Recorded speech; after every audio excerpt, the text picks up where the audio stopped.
I think we should get started immediately, but I've been reading the comments on some of the archive versions, and I wanted to say something really quick. Apparently, a commenter on my YouTube channel mentioned about Max the dog, and it was Mew Copyright. I don't know if I'm pronouncing his name correctly, but he did mention that you do actually find Max the dog's body, which means that Max, unfortunately, may no longer be with us. That having been said, I don't think I've ever found Max's body. I'm not saying I contest what he said. I'm just saying I never found it. Granted, I have to admit I wasn't the kind of person that would look very hard for it, because I'd be like, I didn't want anything poor to happen to the dog. But I have been told that that Max the dog may in fact you will find his body, and that will confirm that he unfortunately passed. So a little sorry to bring that up in the very beginning of the chapter, but I didn't want to leave that off. I try to give as much trivia and much behind-the-scenes information as I can during gameplay. Welcome. So please post a comment, and we will get started immediately. So let's go on. And we are starting. Beginning of Chapter 3. Now, when we last left off, we were at the trailer park because Rose, the girl that works at the local Oh Dear Diner, told us that she had a lot of pages left over. Help you folks? Name's so we're Randolph. Gonna check her I'm out. the manager. And of course, Barry's here with me because Barry is awesome. Down at the diner? Rose, sure. Nice girl. Who wants to know? I'm Alan Wake. The writer, huh? I heard on the radio you were visiting. Well, I'll show you her trailer. That Rose? She's a nice girl. Always pays her rent on time. As I was saying, Al, I found all sorts of weird stuff from the local newspaper's archives. This place is crazy. Disappearances, mysterious deaths, urban legends come true, and get this, most of this stuff takes place around Cauldron Lake. Well, you ain't wrong, mister. The Indians thought the lake was a doorway to the underworld. I'm the God-fearing type myself. I don't hold with that sort of thing. Yeah, okay. Anyway, there was an island there owned by a guy called Thomas Zane. Now, some of the articles I found about him make him out to be a famous writer, but I ran a bunch of searches, couldn't find a single thing he wrote. Zane was heavily into diving, so much so that the place came to be called Diver's Isle. But the volcano under the lake erupted in 1970, and Zane went down with the island. Now, for those of you guys who might have seen our first part, he's basically describing Diver's Island, which is the island that we ended up staying in the first chapter, which after we went to go check, is no longer there. So this island was called, that was Diver's Island. That was where this guy lived. This is where Thomas Zane lived. Now, here's the fun part about this. Do you remember that shoebox that we found in the cabin with books written by Thomas Zane? And that picture of the diver that we saw earlier? That could have been stuff that Tom left behind. As for what it means, I'll leave that to you guys. I don't want to reveal anything just yet if you don't know for sure. How about that? It was there in the morning, as if it had fallen from the sky. But it would take a tornado to lift something like that. We're damn lucky it didn't crush any of the trailers. It'd be a powerful tornado to hit something like this. Follow me. It's not far. I think a powerful tornado, possibly even a super powerful hurricane, would do that. I'm going to forget about tsunami. Tsunami could probably move a boat like this, but you would know if a tsunami had been in this area. Basically, there would be more destruction. Something just dropping something down. I would say, yeah, most likely case being a tornado. I've seen what a low level, I've seen the kind of destruction that a very, very low level, like a factor 0 tornado could do, and has done. There was one here not too far from where I lived. It landed about a year ago, all of a sudden. That's kind of cute. Clam chowder.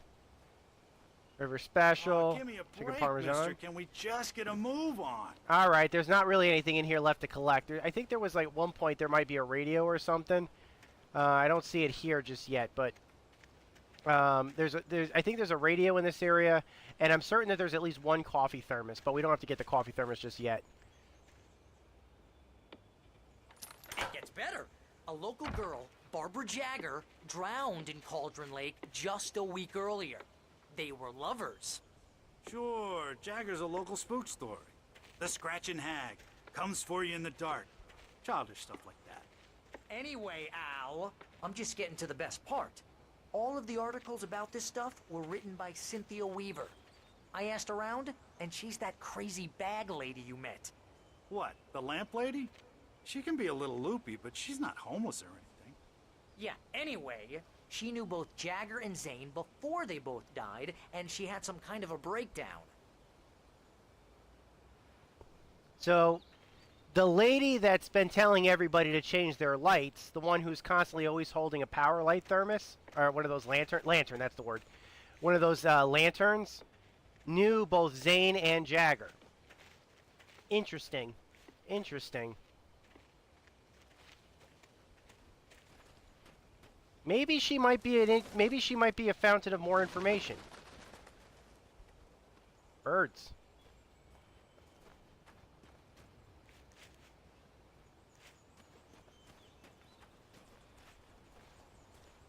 I don't want to give, like I said, it's still too early for me to give anything away, but they did mention a line about a scratching hag.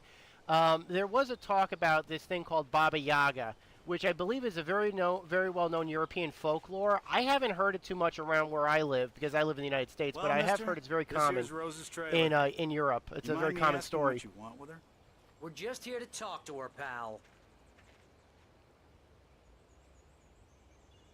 There are a lot of similarities between the Baba Yaga myth and what's been going on here, which very well could be the inspiration for Alan Wake and for what's been going on. Particularly, you'll notice the Bird Lake cabin. I heard that Baba Yaga lived in a house that constantly moved because it was on bird legs, and that's a reference. And there are a couple of other references. It doesn't line up entirely with the Baba Yaga myth, but you can easily see how it could have descended from that myth, which is appreciative. I don't mind that kind of thing. That's what the myths are for. Constantly interesting, recreating and constantly being revivified. That's all fine with me. All right. Well, I won't screw around too much, but I have heard a rumor that there was supposed to be a song called Scratching Hag that was written or was possibly going to be in this game. It didn't happen. There is no song called Scratching Hag, but there is a lyric about it for an original line in one of the original songs written for the game. So we'll hear that later. All right, let's check on Rose. She didn't look all that right the last time we saw her. Welcome to... Oh dear, Mr. Wake. I'm so glad you're here. Rose, you have my manuscript? Oh yes. I see Yes. literally no problem with Please, that. come in. Yes, no problem whatsoever. Hey, this is really good. Not as good as Rose. my coffee. Yes, My manuscript. I really need it. I understand. I know what you need. A muse to inspire you. Oh, for Barry. She doesn't have anything. Yeah, hey, Al? Al, what's... Oh... Barry! What? What? Can I be honest? I don't think this is the only time in history when a famous person has been drugged by a fan. Just putting that out there.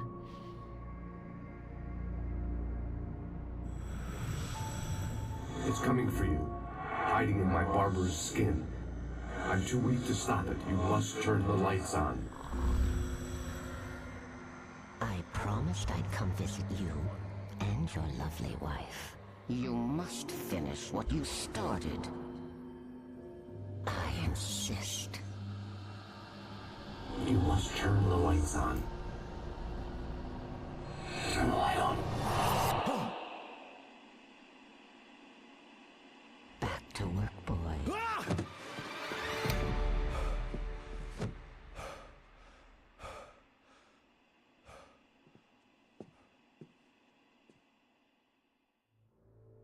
I felt nauseous, hungover. Only anger kept me going. I can't tell reality from dream anymore, but it seems I have an imaginary editor to help me. She's an old woman in a funeral dress. I call her Barbara Jagger. She's very strict. I'm writing faster and faster. My manuscript is being heavily revised. The edits are getting very aggressive, and each day there's less of me and more of her. I hate it, but I know she's right. She promises me I can save Alice this way. She knows more of this than I do. About the complex incantation I'm attempting. about this place. She's worked with another writer under similar circumstances, Thomas Zane. The genre of the story seems to be shifting. It's turning into a horror story. I'm getting close. I can feel it. He's kind of compelled by the muse at this point, and I kind of understand that. As a writer, I totally get that. Just a little comment. This is Rose's bedroom. Yeah, she kind of has a little shrine to the actor playing Alan Wake right here. She has all his books too. 2 candles. Yeah, I would totally visit this girl.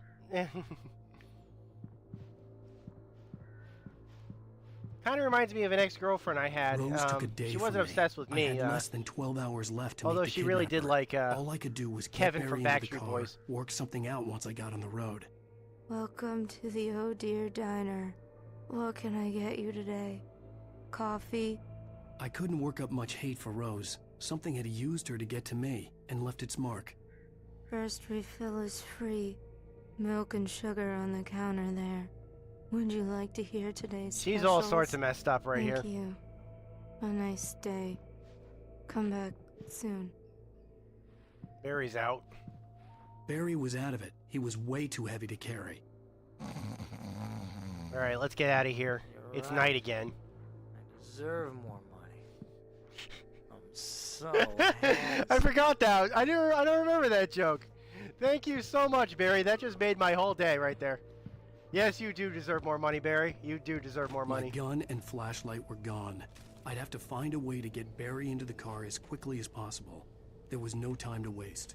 This is a bit of a problem now because I have no way of basically getting... It's night. I mean, it's night. They're taking her out now.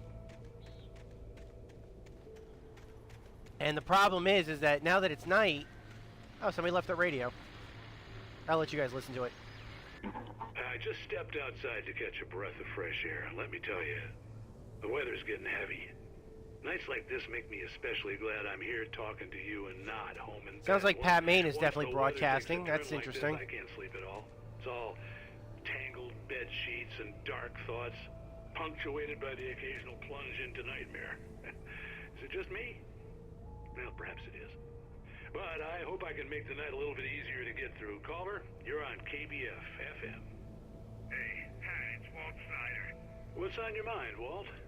Well, I am the way you are, but, All right, I won't play the whole thing as we want to get to the action right now. And the good thing about this chapter is that this chapter pretty much goes straight to the action. So you guys will appreciate that, I think. If you're here to see me play, and you're in for a treat, definitely. Okay. So I won't bore you guys, but let's see if I can get to the car. Let's see if we can get Barry out of here. Oh, I think that's Randolph on the distance.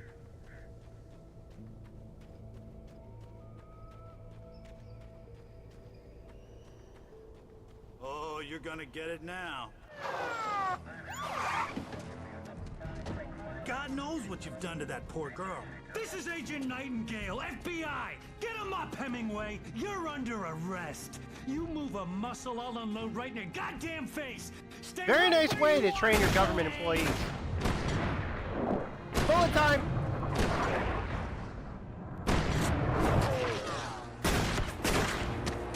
Alan Wake is Max Payne. For a few seconds. What are? I'm standing right here, you goddamn maniac!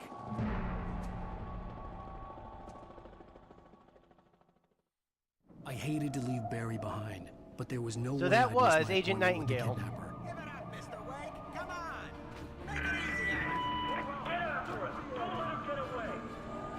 Oh boy. I better have to get out of here. It looks like they're after me for some reason. I didn't do anything, but maybe they're blaming me for Alice. Now, I want to make a couple comments here. This scene right here was also demoed in, I think I at least saw a live demo of this before the game came out on GameTrailers.com, which unfortunately is now no longer with us. Really unfortunate. That really was a great website in its heyday. It had a lot of exclusive content. It had a lot. You could download the videos that you watched. You could stream them, but you could also download them. Had good editors. the guy that they got to do the narration for the for like reviews and stuff was pretty awesome. But yeah, this I remember seeing this demo, or this scene demoed, so I knew that this scene was coming. But I like that they started off with, I've got no gun. I've got no gun. Oh crap, they're gonna shoot at me. Hey, Revan. Welcome. Nice to see you. Comment all you'd like. What did you think of the? What do you think of my stream so far? Or if you've seen my previous 2 parts, you're telling me you saw my streams. What did you think of it? Or what did you think of them? So while I wait for Revan to respond, and by the way, he's totally welcome to respond all he likes, or she. I just want to say a couple of other comments about this. It's like this chapter, what I really like about it is that the way they started this off is this is a different type of scene than the previous ones that we've got. Like this is Running Man. This is The Fugitive. This is like, I mean, I know that there are some games where you have a scene where you have to run, but usually it's like in the very beginning. This is different. This is to mix up the gameplay, and I gotta say, they did a great job because it's like I'm not bored. You know, this definitely is this constant change of like, okay, we've established a gameplay mechanic, and now, the heck, move this.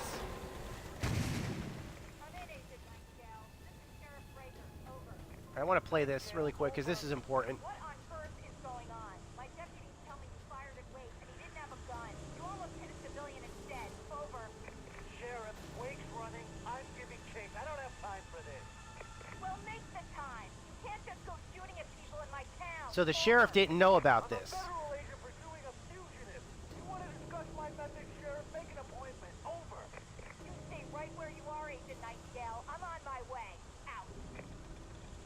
So the sheriff that we spoke to in the the beginning of the 2nd chapter, is not in on this. This is just a federal guy just coming in, and basically, all right, and basically assuming command of stuff. So he didn't inform anything. I think that's a violation of proper channels. I'm not 100% certain on it, but I think that I think that according to law, if federal jurisdiction comes in, they can take over, but they usually have to notify the locals because there's usually more local enforcement, local law enforcement than there is federal, at least in a certain area. I actually know the story about Agent Nightingale. Okay, hold on. I just want to say this really quick. Revan just responded. Awesome. Alan Wake is one of your favorite games, and the explanation on what happened at the end made you realize how great of a story it was. You found my channel after finishing the game and being a bit confused. Oh, so you saw my video, So What Happened, I'm assuming. Which is cool. No, I got a lot of hits on that So What Happened video. That's probably one of my most popular videos. It's not my most popular. I think the girls in swimsuits washing my rental car at E3 2011, which, by the way, I am going back to E3 this year, is probably my most popular video, but oh boy. This horror was everywhere. Yeah, that video actually is quite popular. The cops I am thinking about doing more of those. But they were after a writer, not a monster.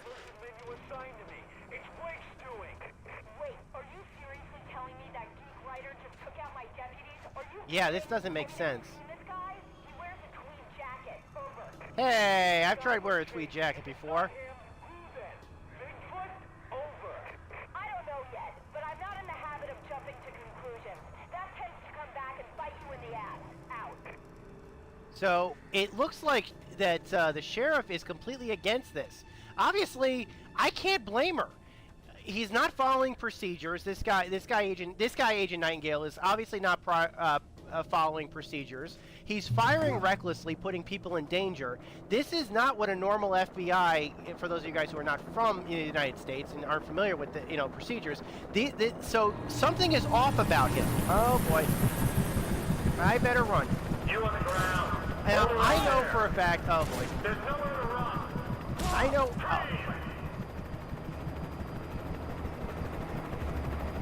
I know what's up. I think I'll hold off a bit. Oh God, they're gonna blame me for this, aren't they? Yes, I single-handedly. Oh God, it looks like he's gonna think I took that thing down, isn't he? Yeah, he's gonna think I went to that guy in The Simpsons and bought one of those accessories for my handgun. If you've ever seen that episode of The Simpsons where Homer decides to buy a weapon, It is probably one of the best episodes of Simpsons. I love that episode.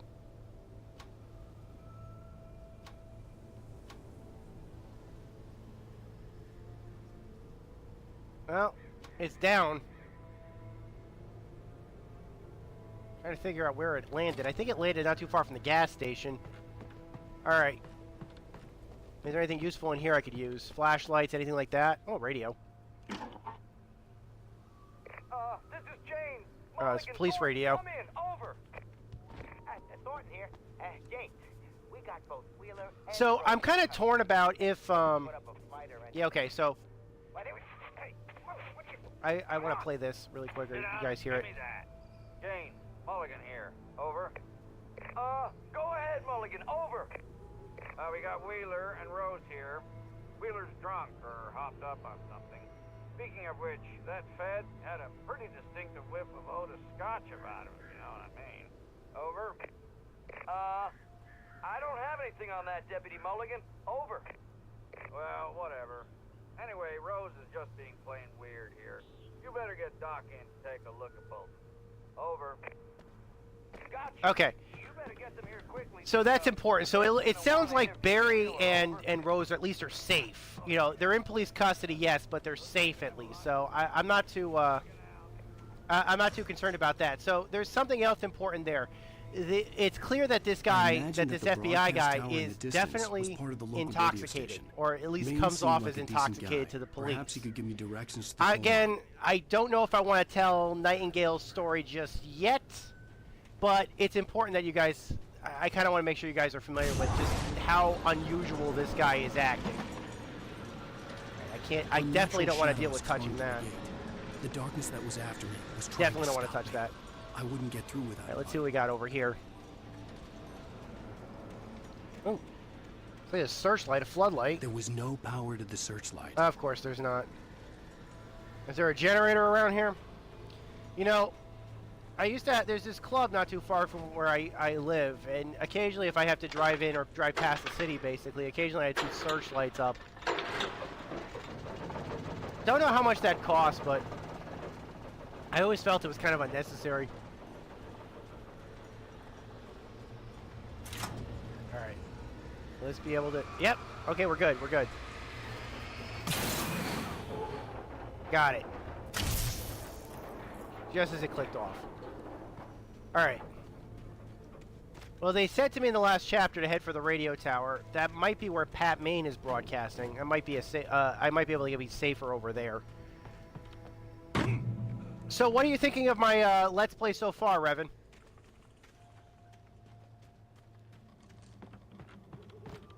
Is there any game in particular that you think I should do a new So What Happened for? Because I have been thinking about doing So What Happens.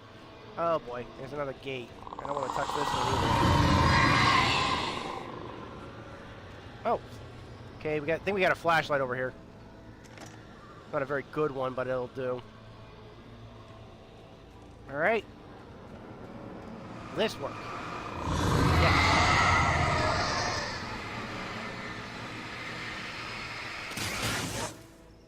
I have been thinking about doing other So What Happens, but for the most part, a lot of games these days are pretty straightforward. They're a lot less confusing than they used to be. It took me a moment to recognize the Flashbangs. flashbang grenades. They were an ideal weapon for my situation. Team 1, come in. Over. What? Team 1, this is Sheriff Okay, this is an update on the Report. pursuit. Over. Team 2, come in. I need a report. Over. Come on, These guys are dropping like flies. Come in, please. Over.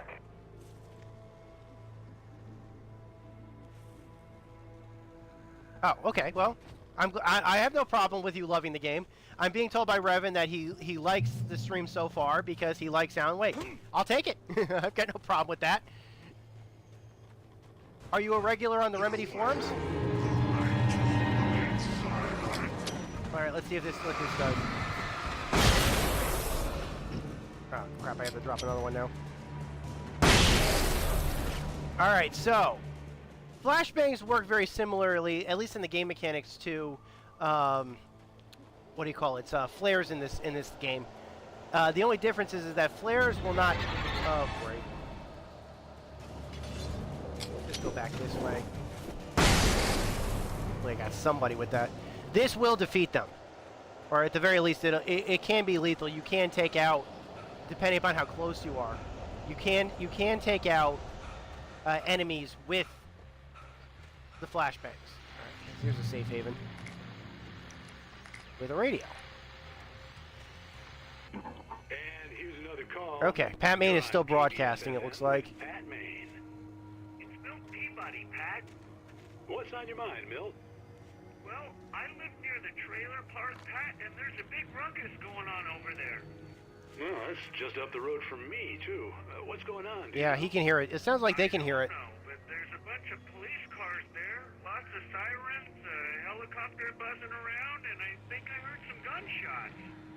Gunshots? Yes, sir, like from a pistol. So can you find out what's going on? Because it's just next door, and they're popping off guns there. They're still shooting? No, it was maybe 10, 15 minutes ago. It sounds serious, Pat. I'm telling you, it don't sound like no party. Well, I'm certainly going to give the station a call, Milt. Okay. You'll hear it here as soon as I hear from them. Okay, thanks.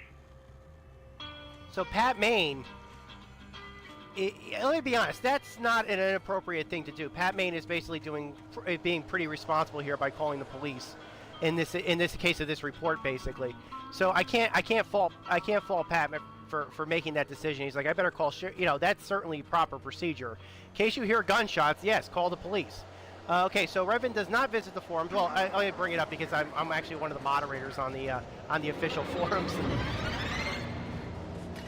Oh boy, they got me, but I got them first. Nice. All right, he got me first, but I think Did he disappear? Okay. Oh, he did. I was going the wrong direction.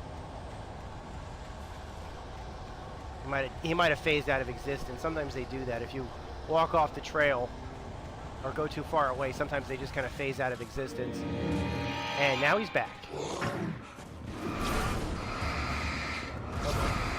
Alright, this is for you too. Enjoy. There we go. There's actually an achievement in the game for getting, I think it's like 4 guys all at once, or 3 guys all at once with like 1 weapon. I haven't done that here. That's a lot of guys all of a sudden. I still have no gun. How many did that get? Did I get everybody? Okay. Right, let's grab this. There we go.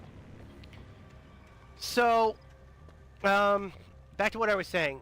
It looks like we're headed right for Pat Maine's place, at least to give him, if at the very least we can give him and the listeners an update on what the heck is going on over here. But remember how the guy specifically said gunshots? I haven't had a gun this whole chapter. So I just want you guys to know, it's not me. Those gunshots that were being reported in, Alan didn't fire off a single round. All of the rounds that were fired in this level were all at him. At him, not by him. Okay, that's 3 more. I definitely saw something. It's like there's a luminescent paint or something over here. Might be a power box or something.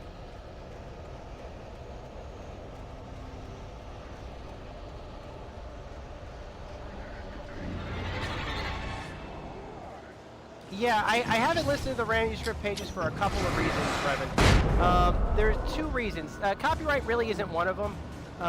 Although you might argue something similar to copyright would be the reason. The truth is that there are 2 reasons. One, they do in some cases give away the story, and 2, they kind of would slow down to show them, because of the way that they work. They would very much slow down the Let's Play itself. I feel like if I was to show them, it would kind of bring the game to a crawl. On top of that, I'm not going out of my way to collect all of them because I've already collected them all, so. Okay, I don't want to screw around too much, but I am curious where. Like I said, that is clearly luminescent paint.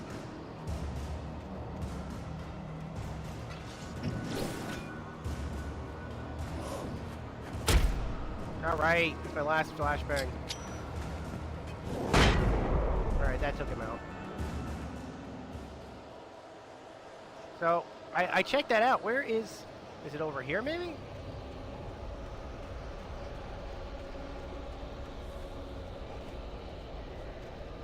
I really could use the supplies right around now. That's the reason why I bring it up. And that's not good. I guess I'm gonna have to run and miss this.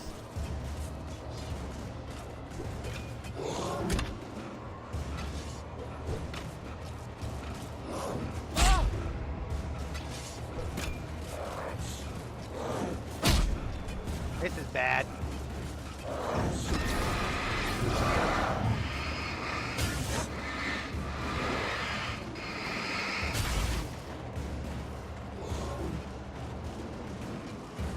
I don't have anything to take these guys out with.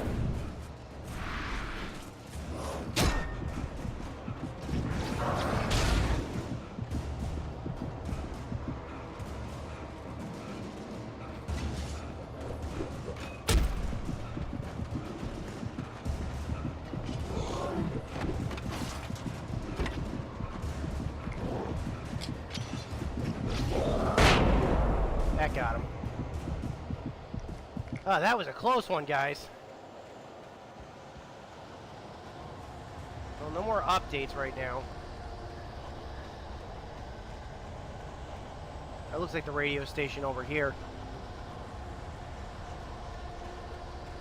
Okay. By the way, did I mention earlier that I absolutely love in-game radio stations? I don't know why, but I remember like Grand Theft Auto 3, for example, and what's his name?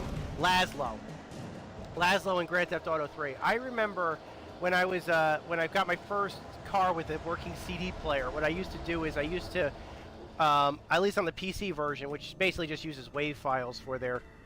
Oh boy, this guy, big guy.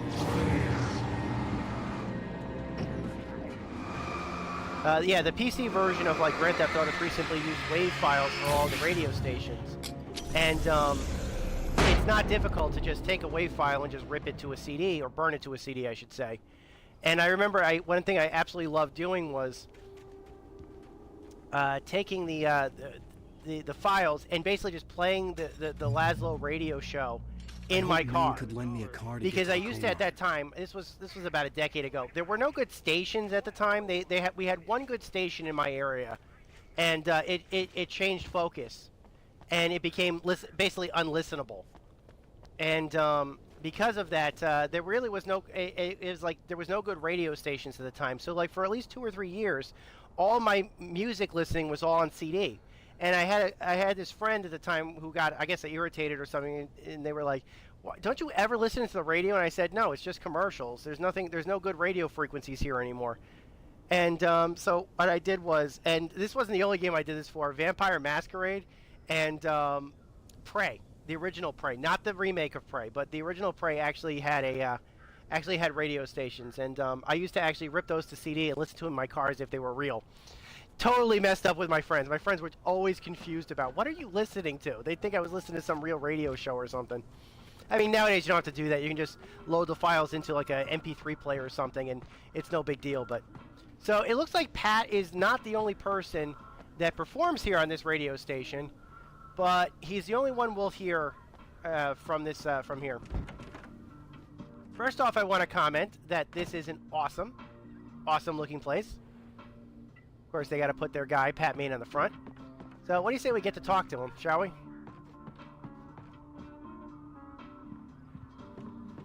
Oh, here's a little surprise. The famous writer Alan Wake just walked in. Folks, I'm going to see if I can talk him into an interview. He did say I could come in anytime when he's broadcasting. Come on in, Mr. Wake.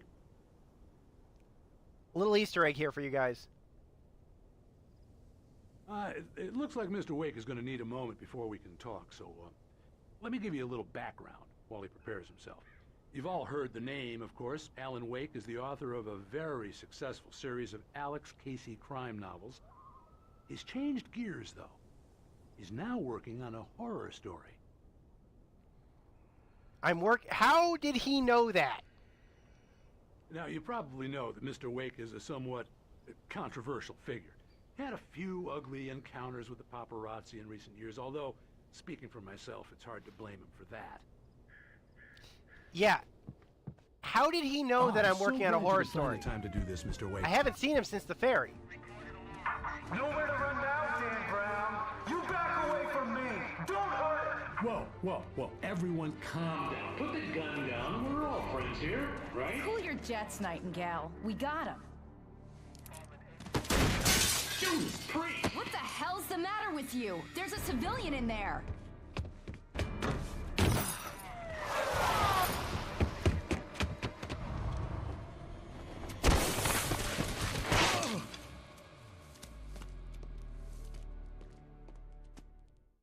They literally just shot at me right in front of me. I had fallen Okay, off so a many little bit cliffs, of it was ridiculous. I That's want what to you give get like a for little bit of naming an a book Easter egg besides background information about that It was probably moment. good I hadn't had the chance to tell Maine where I was going. I'd have to lose the cops and find my own way to the mine.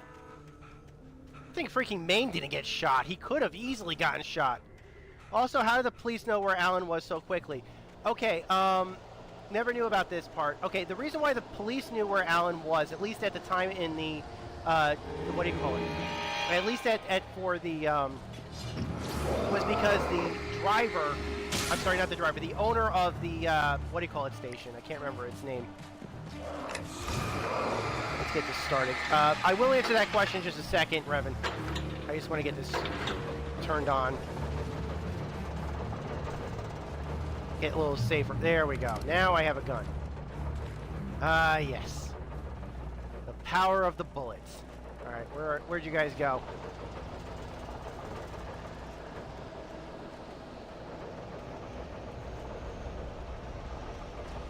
Okay, here you are. I feel so much safer now. I don't know why. Okay, so back to what I was saying. How did the police know where Alan was? It's very easy, actually. There's one very good reason. It's because the person who owns the trailer park ratted him out. That guy with the limp, I can't remember his name off the top of my head right now because I'm focusing on like fighting three guys that are throwing axes at me. But he ratted him out. He ratted Alan out. Now, that having been said, I think that the guy knew he had probably made a mistake. Oh, that's fine. That's fine, Revan. It doesn't matter. That's fine with me. You're doing fine with communicating. I can understand you just fine. Being told that Revan, English is not his primary language, but I think I have no problem with this conversation whatsoever. In fact, I have had several subscribers where English is not their native language either. So that has happened. So I can understand you just fine. Don't worry. Let's check up here really quick. Oh, if this is where I think it is, it's not going to be quick to check this area out, but I don't want to do it anyway. Where did he come from?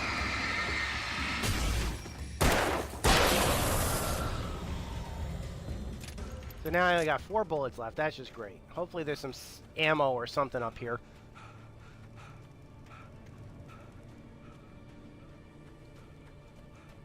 I'm doing this for you guys. This is a little spot that you might end up missing in the game. And I wanted to make sure you guys could see it. I just wish that there was at least some ammo or something on the way up here.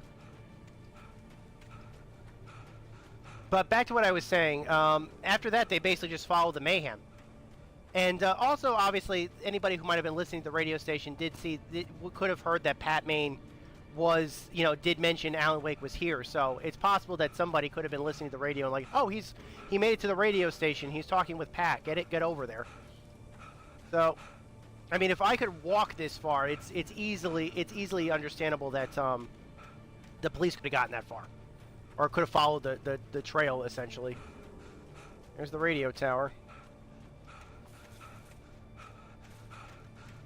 Now, I'm not much of a radio person. There's only like 2 or 3 frequencies on the radio these days that I actually listen to. Yeah, I'm fine with it. I know a lot of people are like, they complain about radio or they think the quality of radio. I think that if there's anything that affects radio negatively, it's probably the FCC. I really don't think that the FCC should be as restrictive as they are for broadcast. I think that it is a free speech violation. And that is your controversial talk from Maniac for the day. I have been going through my archives, and I've noticed that I've actually made political statements or something similar. Actually, not really statements. I don't really make... I try my best not to make political statements in this, but every once in a while I will rib or make fun of stupid laws and stuff like that, or stupid, you know. And for today, it is the unfettered, you know, basically baby treating by the FCC. But I'm talking strictly about radio. Oh boy, these guys do not look happy to see me.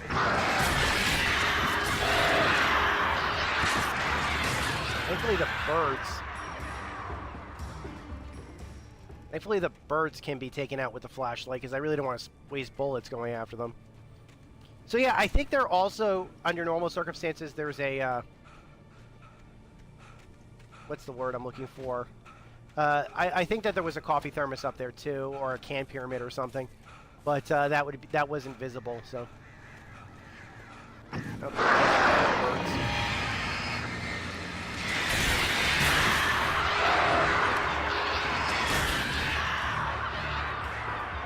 think they got me a little bit.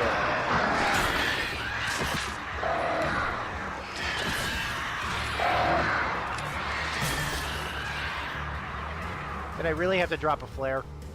Seriously? Oh, that's kind of funny. The physics is taking over the flare. That's kind of funny. I didn't know you could do that. I didn't know physics impacted flares like that. But it's not a big deal. Okay. So, as for Nightingale's motivations, who knows, really? I have some ideas. As for... back to what I was saying about Pat Maine, I don't think I mentioned specifically. I have my own theories about why or how Pat Maine knows about what's going on. I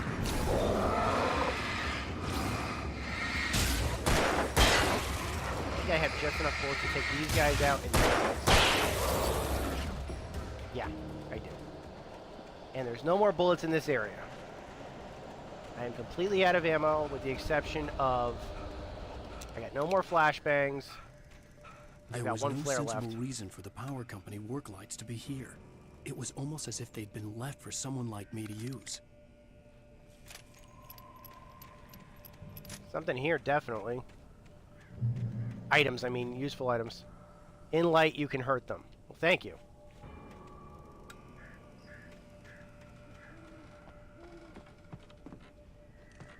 A rifle? Shotgun? Okay, we got a shotgun. This could help. And it's got plenty of ammo. Oh, great.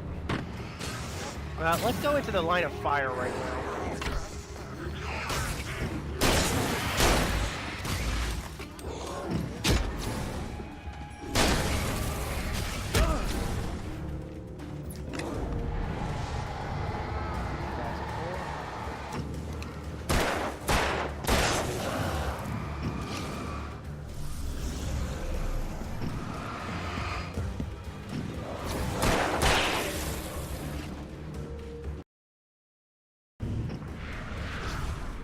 Alright, let's do this.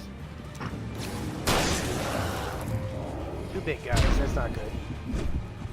And I am way close to death.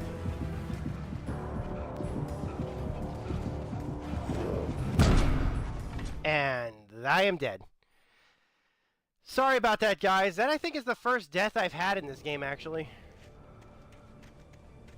I probably would have done better had I not basically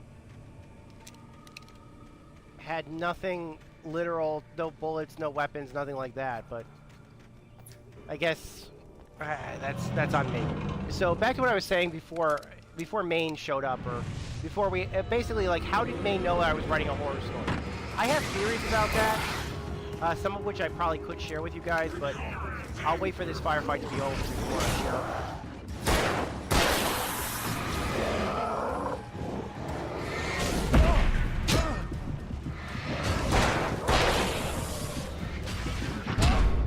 Oh, come on! Alright, I promise I'll drop a flashbang next time. Alright. This will be more... I thought I could handle this without having to break out the flashbang, but I guess not. So, we'll bring out the flashbang.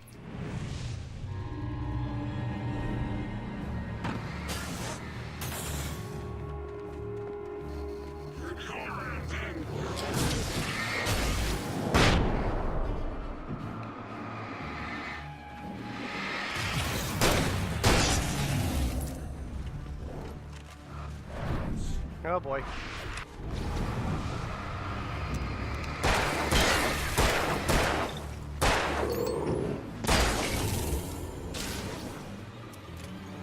Alright, let's do this.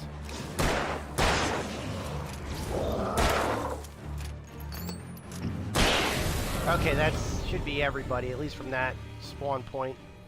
Is there anything else over here I could use? Batteries, that's always useful right now. I'm kind of low on provisions right now, actually, because you don't spend too much time basically getting provisions. And this particular section of gameplay does not really give out provisions that well. So, I'm trying to use them because I'm trying to give you some action, and well, you see what happens.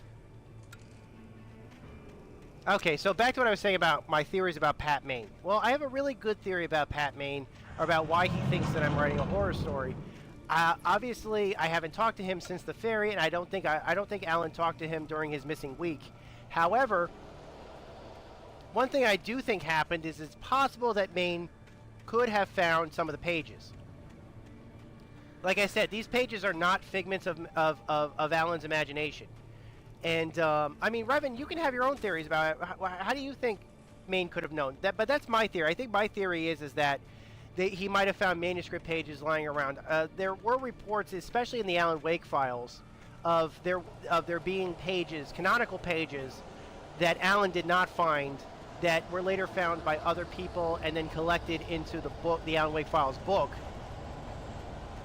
and later, which was later archived and edited by Clay Stewart, who was the guy at the beginning of the guy in the dream at the beginning of the game.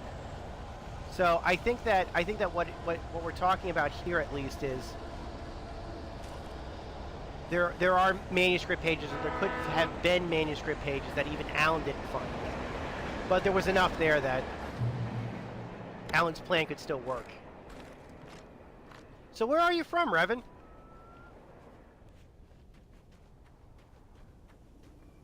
Are you from Europe? Are you from are you from Hello? Africa? Are you from Central and South America? Alice? Alice? Alan, I'm so afraid. It keeps me in the dark. Please help me. I look at you, Alan, and it's not you. Something else. Looking out from behind your eyes. Alice, I'm here. I'm so alone here. It's all gonna go to hell. You need to be careful. Cooperate. The connection had been terrible, but that wasn't the only thing that hadn't been right with the call. She sounded wrong somehow, but she had called me. That kind of sounded a little unusual, don't you think? One would imagine that a girl that was being kept in the dark, who was afraid of the dark, would have a bit more emotion in her comments, and there would possibly be less of that breaking up and pauses, almost as if maybe that's not Alice. Now, who is it? We'll find out. That one is explained. We'll find out about that one later. But, or where that conversation came out with. But is that the darkness manipulating it? Is it something else? It's obviously coming from the kidnapper. Let's see what happens, shall we? Let's see what happens later on. That's just something to think about. So, what do you think, Revan? Do you think that Pat Maine could have found the pages, or do you think that maybe he might have had a conversation with Alan that Alan doesn't remember? Up ahead, and a warehouse of some sort on the opposite shore. I hoped I could find a car from there. Ah, yes, the famous bridge. You're playing what... I don't want to say this one out loud because there's spoilers. Oh, you're from Romania. Well, thanks from... Awesome. Nice to see people from Romania. Very nice. I've never been to Romania, but I hear it's beautiful. Oh, boy.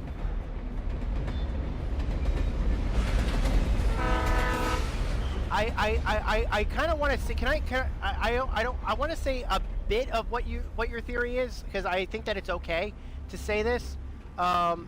Your comment without basically spoilers, so I don't want to say the whole thing, but I do want to kind of give the gist of it, or just a abridged version of it, so as to avoid spoilers for anybody that's watching this stream and hasn't played the game.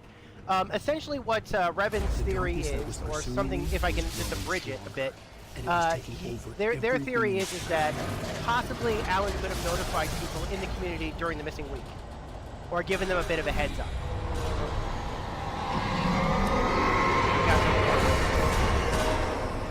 All this stuff can easily kill me.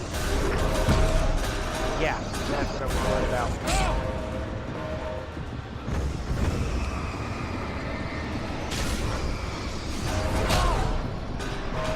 Didn't even see that one.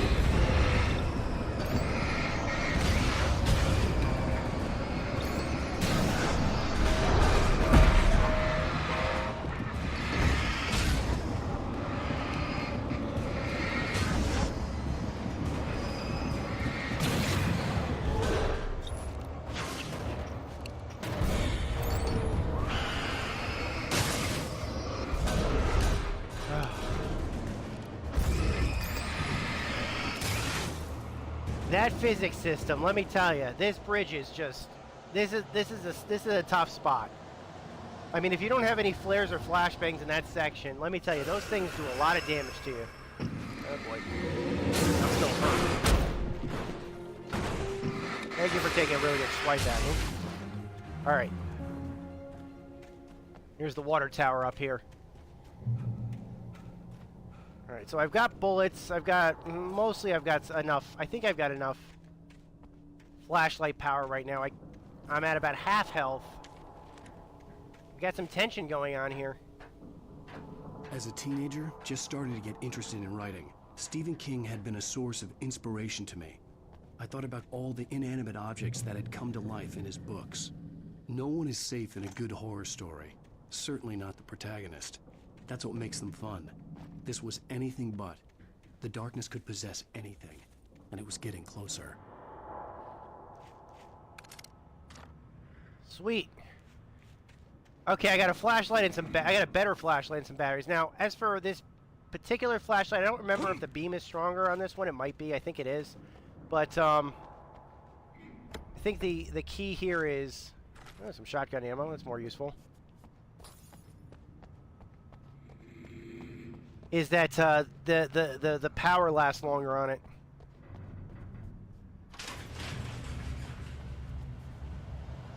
Oh boy.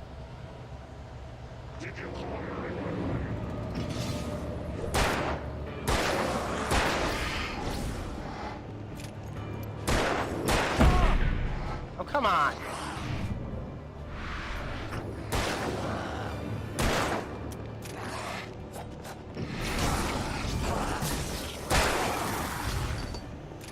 Try to hit those explosive barrels.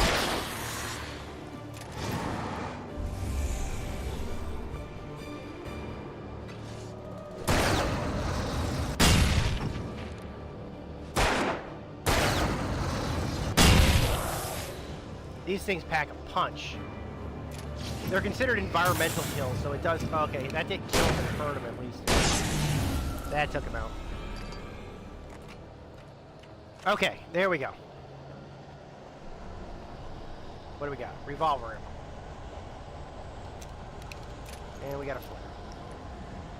I think we got everybody in this area. Let's move on. So, not too bad so far. Just 2 deaths. Ironically enough, both at the same spot. Camper.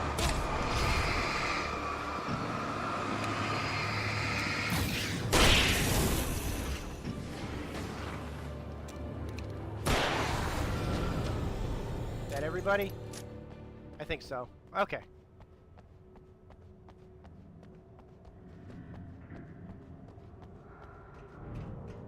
Alright, let's move on.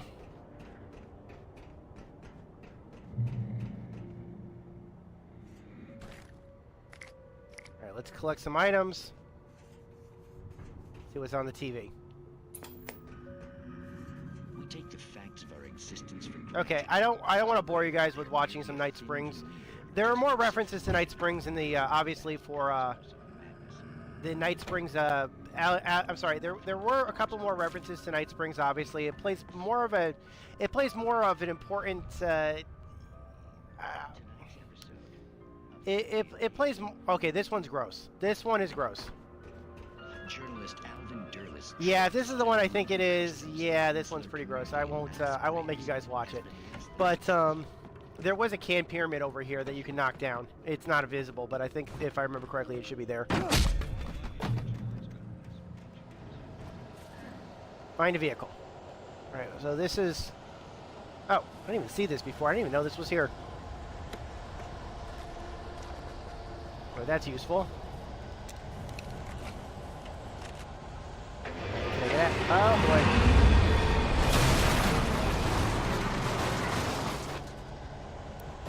They animated a bulldozer.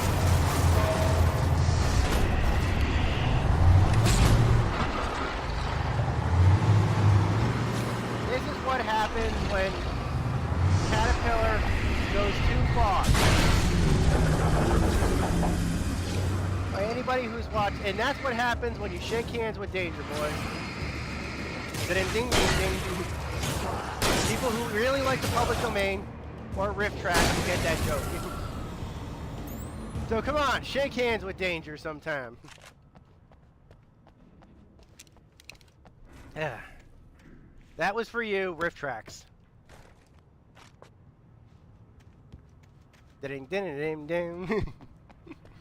Da da da da da. Okay, since you're from Romania, Revan, I will tell you this. In fact, probably people from the United States won't get this either, or most people, unless you work on heavy construction or you're a huge fan of snark comedy. What basically happens is that probably around 30 or 40 years ago, somebody had made a documentary, not a documentary, but one of those how-to help videos called Shake Hands with Danger. It was done basically for people who work on very, very large construction equipment, to basically give them instructions about what not to do and what happens if you don't do what not to do, or you do what you shouldn't be doing. And it was called Shake Hands with Danger. It was directed by the guy who made the original version movie. I think he did Shake Hands with Danger first, and then what happened is after that, he made a movie called Carnival of Souls, which was a horror movie, which, ironically enough, some people still make fun of to this day, but it's not a bad movie. It's not terrible. And they never made anything else after that. But people still cite Shake Hands with Danger, and it is in the public domain. I think it was because it was funded by actual government money. So by that makes it public domain.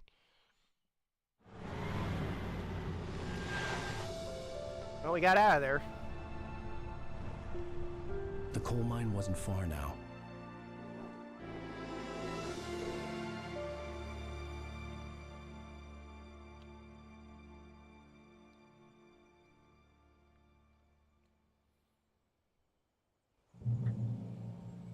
Here we are, guys. This is meet daytime. the kidnapper, and he would give me Alice. I wouldn't give him any other choice. A drowning man will clutch at a straw. All right. This is the first outdoor. I'm sorry. This is the first outdoor driving section during the day, and this is, I can imagine, a lot of people's favorite sections of the game. I mean, look at this. This is so cool. This is like GTA level. The story in the manuscript was coming true. The current of its narrative had taken me deeper and deeper into dark waters. Alice had been taken from me. Barry was probably in jail. I was a fugitive from the FBI. The whole world taken over by the dark presence was trying to destroy me. It all felt real, but it matched a textbook case of insanity. Just a little Easter egg for you guys over here. I just love how this environment looks. I wish you could make a whole game about a person just driving around this environment. I would totally buy that in a second. Okay, who left this chair here? Now, in the normal version, there is actually a coffee thermos on this chair, so you could pick that up. But who left this chair there? Is it? I don't know. I think it's a Matrix reference. Morpheus maybe might have been looking at the sunset or something. But you'll find a couple of those chairs in this section. I know people have their own theories about it, that they think that, and I don't think I'm spoiling anything by saying this, but I think the popular theory is that these chairs were probably left by Cynthia Weaver, the light lady, or the lamp lady. But I haven't heard independent confirmation on that. And it's just mostly likely.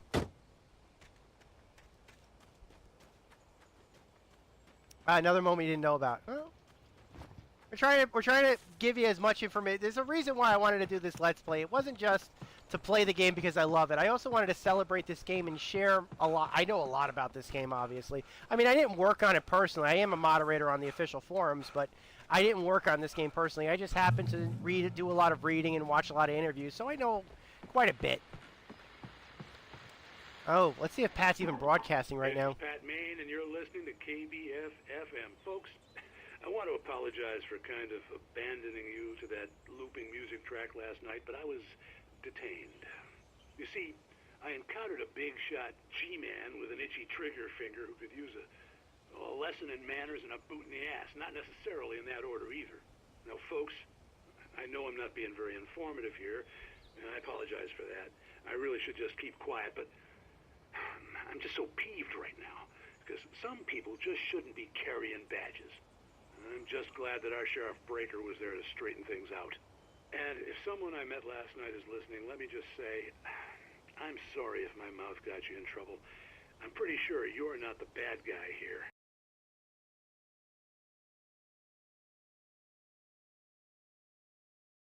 To Dr. Nelson all morning. But first, a little music. Pat doesn't blame me. It seems like everybody is and this is unusual for a video game. Let me tell you. Usually when you see stories involving superheroes or something, they always immediately blame the hero, even though the hero, usually while he makes a small mistake or something, literally isn't responsible.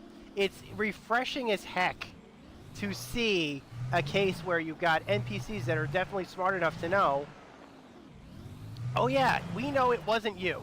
You're not the bad guy here. It's clearly this other guy who's so obviously the villain. And so that's refreshing. I mean, I know that you... Oh, look at how beautiful this is.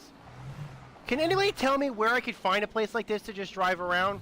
I'd be more than happy to do it. I mean, look at how beautiful this is.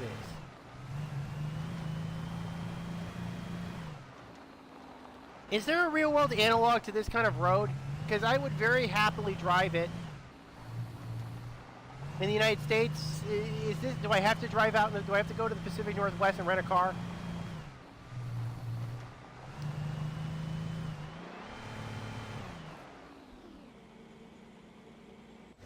Because I'll do it. I don't have a problem doing it. Alright, let's see if there's any supplies or anything useful up here. Now, I do know for a fact that this is kind of common. When you've got, like, obviously game parks and things like that, you're going to have watchtowers and stuff, because there's got to be somewhere where the, what's the word? Where the park rangers are going to need to be able to watch, basically have a good view of stuff.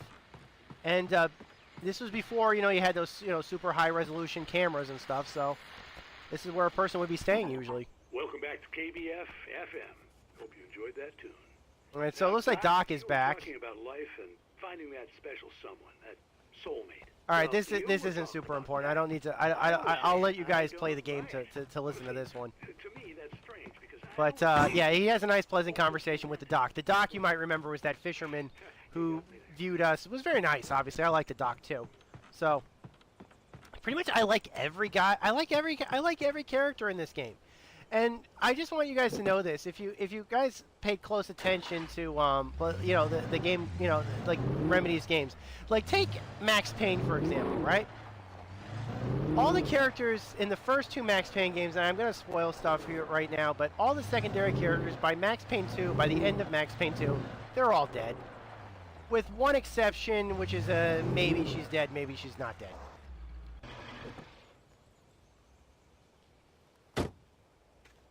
Here, and I think that and there was a similar problem with the games like First Encounter, Assault Recon. Basically, it's like you killed all the the characters, and so when you have a sequel, the characters are all dead. So there's not going to you're going to have to keep introducing new characters that it may be as good or maybe better. But I remembered Remedy was talking about when they were working on this game, they said, we're not going to pull a Max Payne. We're just not going to do it. We're not going to kill all the characters that you like. We spent a lot of time working on these characters. We wanted to make more we want to make more Alan Wake games. We're thinking long term with this. We're not going to be killing off these characters. So that was refreshing at the very least. Now, they didn't say they were going to be not, letting bad guys live or if it's something like that. That can happen sometimes too. But it's at least refreshing to see that. So in case you're curious why, Remedy was very specific about them completely doing a 180 about how they felt about secondary characters, between Max Payne 2 and this game. So you're going to wonder maybe why these characters, they didn't pull off the same trick that they did with Max Payne. It was the same company. They did that intentionally. So here's the coal mine. I don't think I've ever been to a real coal mine in my life. As for mining stories, like I said, you can mine in national parks. That is allowed now. I think it was allowed under the George W. Bush administration. They changed it. Although I think it was allowed previously, depending upon the mine. I was supposed to meet the kidnapper or depending upon the park. I think that there were certain parks that did allow it. Because, when I say mining, I don't mean like heavy mining. I'm talking about, well, there's some sedentary layers and you could pan it for gold, or there's some sedentary layers you might be able to pan it and find diamonds or something like that. That sort of thing, basically. Nothing too crazy. The kind of stuff that tourists would do, like if you ever tried panning for gold at like a tourist spot or something, that's usually what's allowed. Yes, I am referring to that character, Mona, being alive. Secret ending, if you right, exactly. Again, there are two possibilities for that ending there, and Max Payne 3 doesn't. Max Payne 3 mentions Mona, but she doesn't. But they never really mention if Mona is alive or dead at the end of Max Payne 3, because Max Payne 2 has two endings: one where Mona lives and one where Mona dies. And I know I'm spoiling this for you guys, but the game, but like I said, she could live or die. That's not really. I don't think that's spoiling anything. I hope it's not spoiling anything. There are certain circumstances under which you could play the game, whether she lives or whether she dies. The other game I could think of where that type of thing would happen, which I really had a major investment in, was probably the original Metal Gear Solid. I very much. I mean, there were two games where you get a female protagonist, a love interest, where you would be like, I want her to live, but she could die, and Max Payne 2 was one of them, and the original Metal Gear Solid was the other, with Meryl.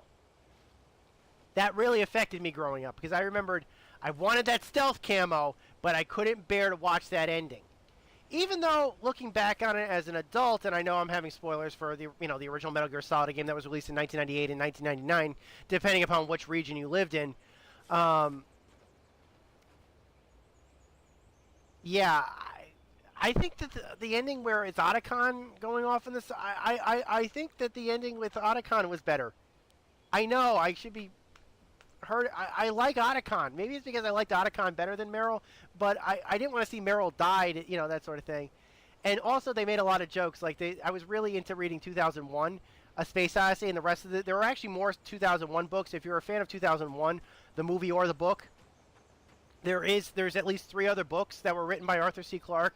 One was 2010, which is actually my favorite of the series.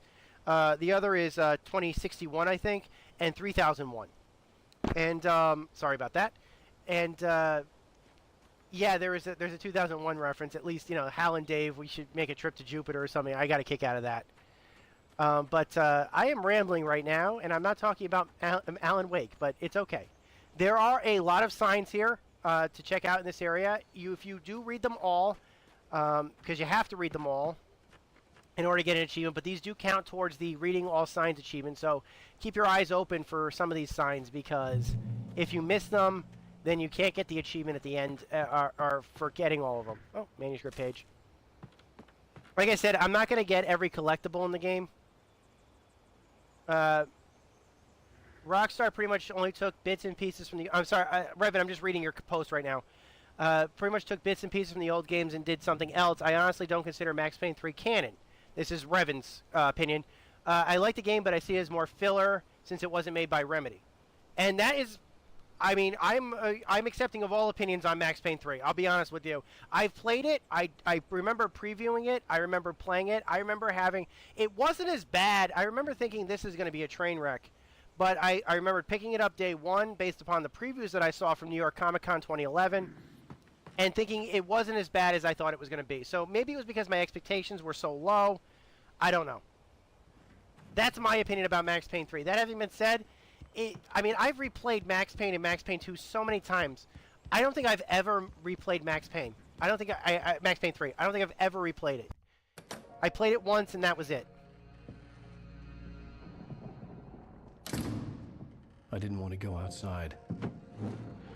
Cops had to be looking for me. The noon sun turned the place into a sauna. The day dragged on. Different scenarios ran through my mind. Ways of how I'd torture the kidnapper to get Alice back. Or the different horrible things he could have done to her. I imagined her dead. I had no way of knowing she was still alive. It was killing me. I was running on blind hope. It was all a waste of time. The bastard never showed up.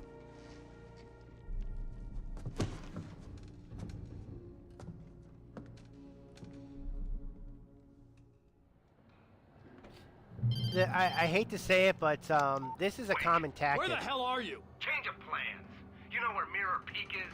It's a big mountain north of where you are. You follow the path from the mine, you can't miss it. There's a lookout point there. I'll be waiting. I'm through being jerked around by you. You want to see live? Because if you do, you better watch what you say to me. Do we understand each other? I want to talk to Alice. Yeah, and I want the manuscript. Don't keep me waiting, Wake. Hello? Hello! Ah! I'm gonna kill him! Alan is a hothead. I had to get to Mirror Peak. Alright, I can't go up that way. Oh! Let's go out this way. That should work. It was close. Maybe closer than ever before. But the problem is now that it's dark again, and the Taken can come out again. So we got a problem here. Now, I'll let you guys have your own opinions about what's going on with the hostage taker. I will explain it later on, basically once we get a big revelation, but right now we've got no choice. We've got to follow his instructions. Here's the thing though. I don't think he has that. I remember thinking to myself, I don't think he has Alice. I really don't. Oh boy. Okay. At least here I can get some...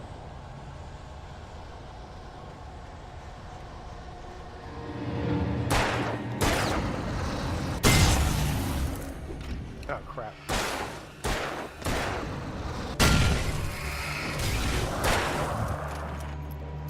I think that's everybody for this area. Oh boy, that's not good.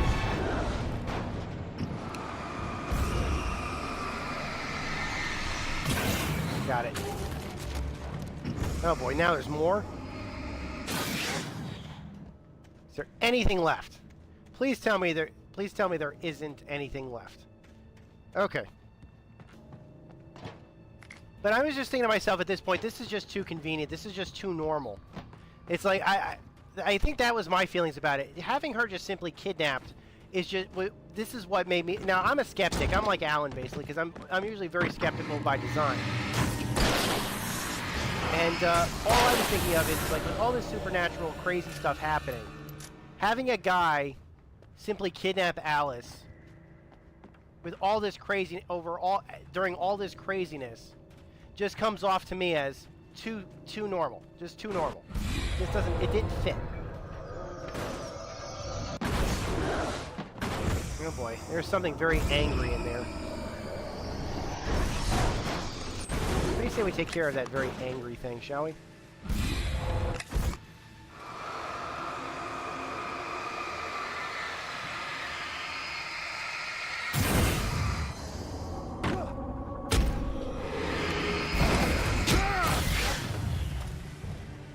That hurt.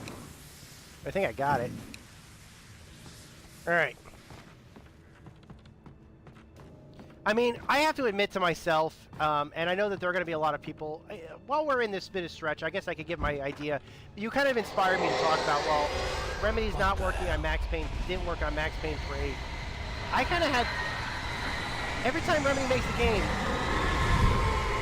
basically after Max Payne 2, I think that this is kind of common for Remedy. Basically what happens is that everybody kind of wants Remedy to make a sequel to the last game that they do, and then they never do. After Max Payne 2, it was like, okay, make Max Payne 3, and they're like, we're not going to make Max Payne 3, we're going to make Alan Wake. And then Alan Wake came out, and they're like, okay, we want Alan Wake 2, and they're like, we're not going to do Alan Wake 2, we're going to do Quantum Break instead. And then I'm thinking, what does that tell you? What does that tell you? I don't know for sure what that can tell you, but...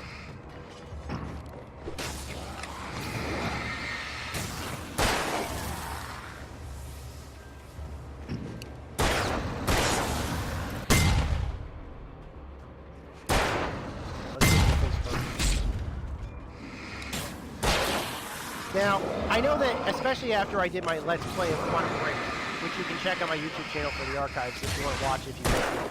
But I specifically remember thinking to myself,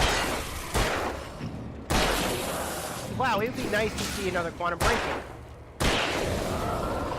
Which is exact, but, or see Alan Wake 2. And from what I've been told by,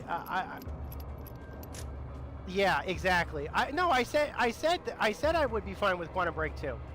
But, or at the very least, and I would consider this Quantum Break 2, even though this is not, but I would say this, and you can disagree with me, anybody who's watching the stream can disagree with me, I am accepting of all opinions on this one too. I would consider, let's say for example, if Remedy wanted to take the live action actors and the live action component of Quantum Break, and basically just tell Quantum Break 2, but not do a game. Basically do another season of Quantum Break.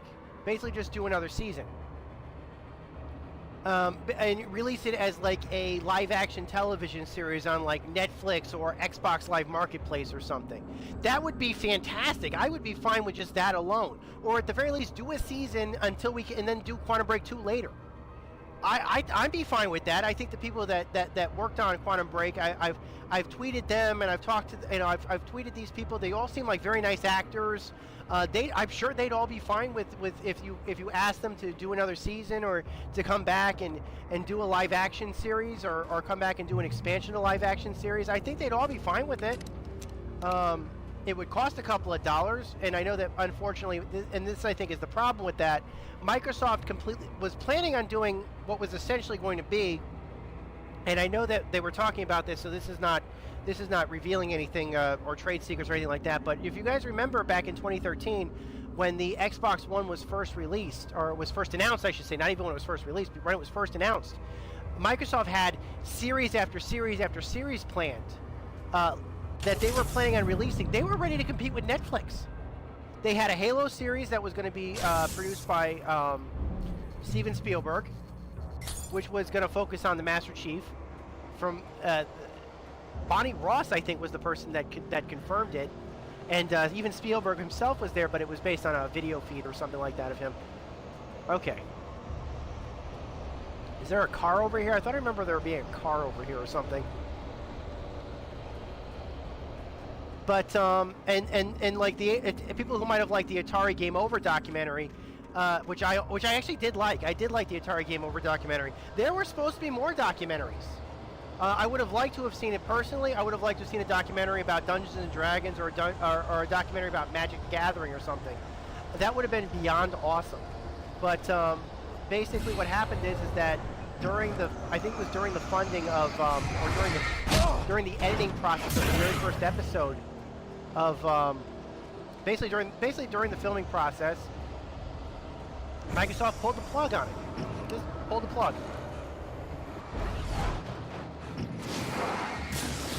No explanation. They just pulled the plug. And it was clear that, because this is how Microsoft is, it's clear that the reason why they probably, since they didn't have a reason, I'm going to speculate, and this is just speculation on my part, but my guess is that the reason why they pulled the plug is because somebody new took over management, and they had their own ideas for what to do with Xbox Live, and they felt like that would be too expensive for, to be worth the thing. But if Microsoft had continued with, and this is just my opinion, I think you could probably, or at the very least, you could have made an argument that would have been a lot easier to see a second Quantum Break series in live action if Microsoft had decided to not, if Microsoft hadn't decided. It's coming right for me. Sorry, these things hurt a lot, so I got to be focused on it. Had Microsoft not canceled their Xbox Live video service or anything like that, I think you could have seen another Quantum Break live action season. That's just my opinion, or at the very least it would have been easier, or I would have been more, I think there's a better chance of it happening. But, I know I'm probably botching my feelings about it.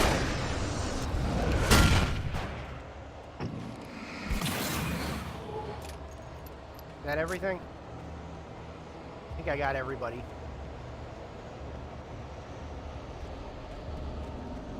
Oh, this is the vehicle. I missed it. I was gonna say, wasn't there supposed to be a vehicle around here? There's the vehicle. Decided to go on foot. As for what's happening next, wasn't that around the time Satya Nadella was appointed the CEO of Microsoft?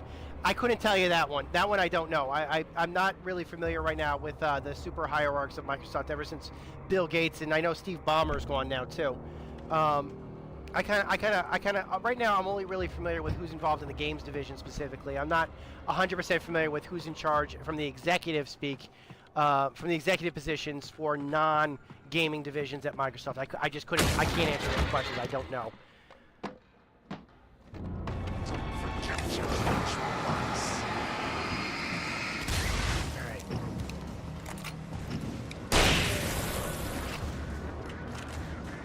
There's the big guy.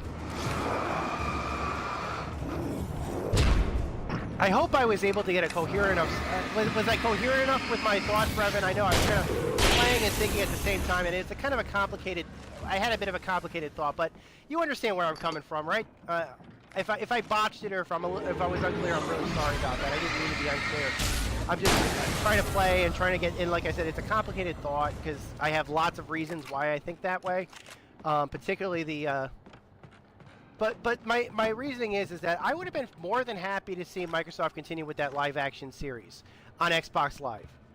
But this is how Microsoft is a lot of the time. What they see is they usually what they see is, okay, you're telling me you get it. But historically speaking, and I can cite lots of reasons in the past why they've done this. Maybe you could say, well, it's not like this anymore, and that's fine. But I can definitely cite reason after reason based upon past actions. What happens is that Microsoft sees somebody successful doing something, and then they want in on it, and then they release some software that or a service that may or may not be better at it, and they either succeed or fail at being better at it. It happened with Windows versus Apple. It happened with Windows Movie Maker. I'm sorry, not Windows Movie Maker. It happened with Windows Media Player, cutting out Real Player. Although some people argued that, no, iTunes pretty much beat everybody. I won't use that. Yeah, exactly. I mean, don't get me wrong. They have failed. Windows Phone being one of them. Windows Phone is a failure. They are getting out of that market. It's going to be very painful because they did end up buying some otherwise normally successful companies to make that market happen. But, or to make that failure happen. But, there have been some times where they've succeeded. In the past, they have succeeded. Say what you will about the Xbox, for example. I know that a lot of people won't, or will make their conversations. You guys can say whatever you want about the Xbox. The Xbox was not a failure. There were a lot of parts about the Xbox, at least on paper and from a financial standpoint. The Xbox 360, for example, sold very well. The Xbox One, certainly past, like, I think, year 2, and at least since they released the Xbox One S version, is doing quite well. Their software is doing quite well when they decided to split it between the Windows the Windows platform and the Xbox platform. So the combined sales on titles when split between Windows and Xbox are quite well. They're not the best. Like, I know for a fact, you can't say they're not the best. I mean, obviously, Sony is doing better business. There's no question about that. I've looked at the numbers. Sony is clearly doing better business. But Microsoft in second place, and let's discount, because I haven't seen, I'm going to say that in Revan, I just got your comment. I will repeat what you said in just a second.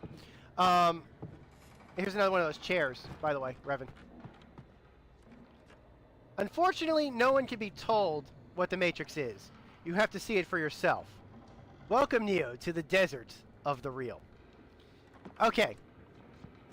You're saying you have a Windows Phone. It was given to you as a gift, and honestly, you don't use hundreds of apps, so it's okay for your purposes. But you're God when you need an app, but you have nothing, and that is the problem. And that, I think, is the rub. You're saying you bought what you bought. Anybody will say this right now, and I will say this. I've said it to my father. I've said it to everybody. You don't buy a platform because the platform itself is better, technologically at least. You buy it because of software. You buy it because that platform has software that either does it better or it has exclusive software that you need to use. The iPhone has every piece of software you could possibly imagine. Oh, Red Shore is a Twin Peaks reference? I didn't know that. I haven't seen Twin Peaks. I have heard that it is available in syndication, and now I haven't seen it in syndication in a while. But I think Showtime has the syndication rights to it right now because they're going to be broadcasting the new season or a new series based on Twin Peaks. I don't know. But if you want to watch Twin Peaks now, get Showtime. Get access to the Showtime network because they have the rights to it right now, I think. Because I have seen old episodes of Twin Peaks on Showtime broadcast. So back to what I was saying before about software. If there's specific software, this is one of, I think, the reasons why the iPhone did as well as it did. The iPhone had access to a lot of software that Android didn't, and a lot of people, and in a lot of cases, when you compare apples to apples, in a lot of cases, especially for more popular software, the iPhone did software better. You know, like, for example, at least in most cases. Like, granted, that's a hardware issue because, like, there's a lot of people who use Android phones that have very, very low system specs, and so obviously they can't run their software better than a stock iPhone can, or at least a current model iPhone could. But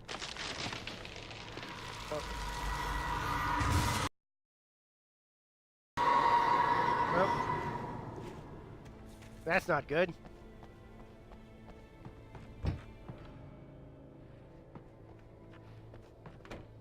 So yeah, back to what I was saying about Microsoft and basically buying everything. They're not successful 100% of the time. I totally admit this. But say what you will about the Xbox, and say what you will, like the Surface, for example. From what I've heard, the Surface is actually doing quite well financially. Bomber, who was the one who wanted to get into the Surface, or was really raving about the Surface when it first came out, and I disagreed with Bomber. I saw an interview with I think it was either Tavis. He was being interviewed. I think it was either Bill Moyers or Tavis Smiley or something. I can't remember the interviewer's name, but Steve Bomber, he said we should have gotten into hardware sooner because the Surface was doing well. And I said, well, did you completely forget about the Xbox? The Xbox exists. That's counted as I would count that as hardware. And I know he was using it as a way to promote, you know. Because of course, Bomber's gonna do this. He's like, you know, I'm still here for like another week. I'm gonna promote what's out right now, which is at the time, the Windows Phone and the Surface. He didn't even mention. I don't even think he ever mentioned the Xbox once. At least not. And this is a person who mentioned Vista and called it Longhorn, because I'm sure that was what the internal converse. You know, I know Longhorn for when Vista came out, so. He said it took Longhorn. It took too long. He said they should have had something out sooner, and that they waited too long. And I remember him saying he blamed infighting between him and Gates for why Longhorn took as long as it did. There was no way the flashbang grenades were standard power company equipment. You saw it, okay, Revan's coming back to me. He He saw the chair. I think you're talking about the long time ago, or you saw Twin Peaks a long time ago. You don't remember much. You recall a dark room called a place between life and death, and if I remember correctly, the room had a red chair. Oh. That's interesting. I mean, there are other games. If you are a Twin Peaks fan and you have not played this game, then obviously you definitely want to play this game. There is one other game you really should play that has a lot of Twin Peaks references, and that, of course, is Life is Strange. That's a multi-platform game, but that is, oh god, I love that game. Life is Strange. Don't know where they'll go with it though. Like that's a bit of an issue. I don't know where they'll go if they ever decide to do a sequel or something.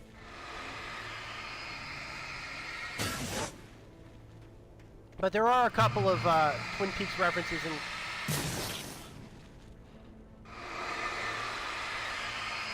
There are a couple of Twin Peaks references in Life is Strange that my friend Gypsy Jen was able to notice when we were doing our Let's Play of it about a year or two ago. All right, let's do this.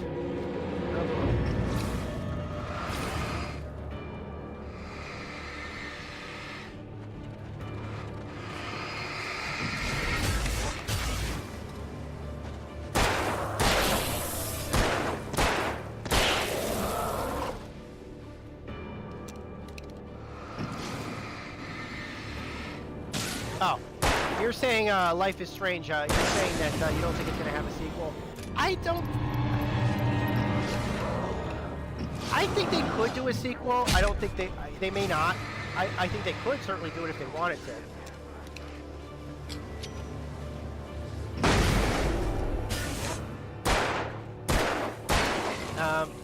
They could have like a different main character.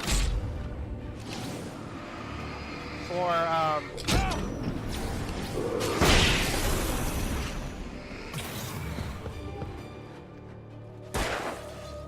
that'd be interesting. That would be interesting to see. I don't know what they would do.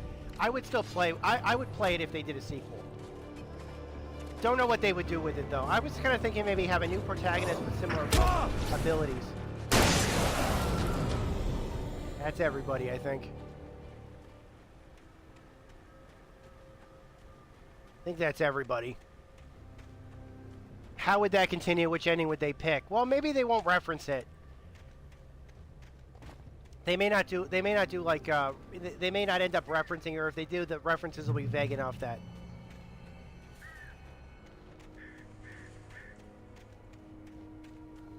Oh boy. We're coming on the 90-minute mark for the broadcast, and we haven't finished this chapter yet. Kind of wanted it to be only about 90 minutes long because I have to manually archive these videos, and the longer they are, the longer they take to archive. At least through using the Beam service. Oh boy.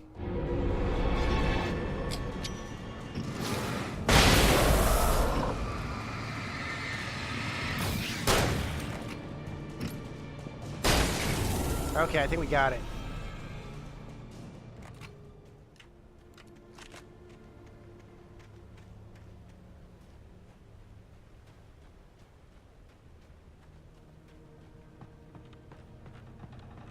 By the way, a little bit of a follow-up to what I said earlier, just in case people are interested in hearing more about the Xbox Live video marketplace that might have been. I just want you guys to know a couple of things. Obviously, there are still some videos that they have produced. The Atari Game Over documentary is one of them. The Halo series that was announced back in 2013 is still in development, from what I've been told. Steven Spielberg is still working on it. Right now, the issue is not, or the issues with it have don't really have too much to do with. Okay. By the way, that platform up there that I kind of walked down, I think there was a coffee thermos up there originally. But back to what I was saying before. Don't quote me. I do know that that Microsoft for that Halo series, it's still in development. They are still working on it. There's just technical issues between negotiations between Showtime of all people and gunpoint and make him talk. And Microsoft.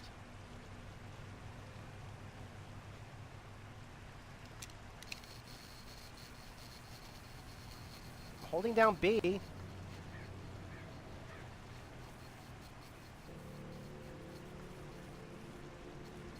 There it goes. I did hold down B for quite a while. I'm sorry it took so long.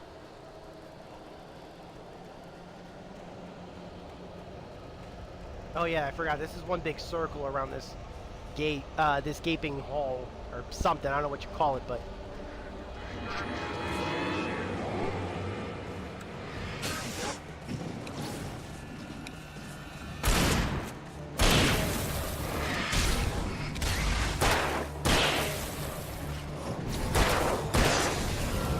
Yeah, you definitely want to fight in front of light these days, in this area.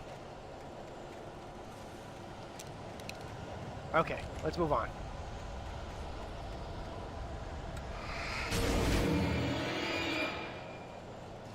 That guy does not look happy.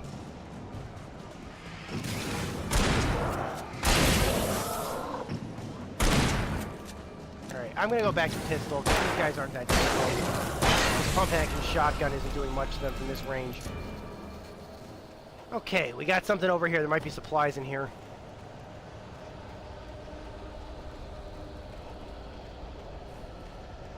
Alright, let's see what we got in here. Hopefully there's something useful. Some flares. Oh, flare gun ammo. Oh.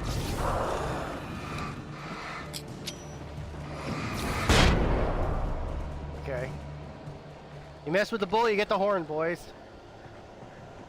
I mean, there have been games that have done...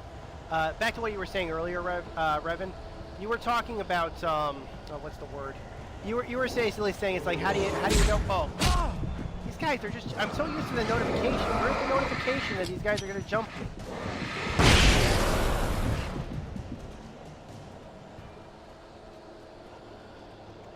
I am not paying enough attention. That is to my detriment right now, let me tell you.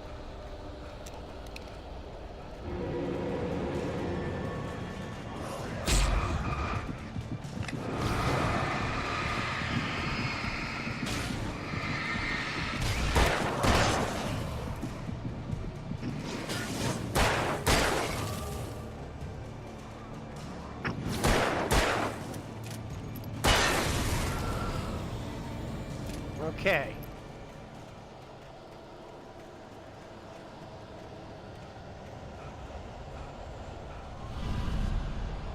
This does not look good. Let's light him up.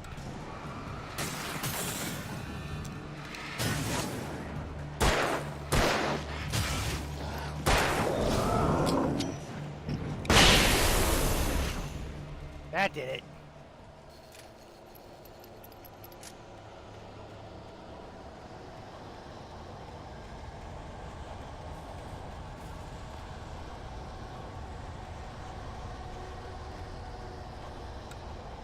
I mean, there have been different games that have done different, had different opinions about what to do if you have like one of those branching storylines, or if you have multiple different endings.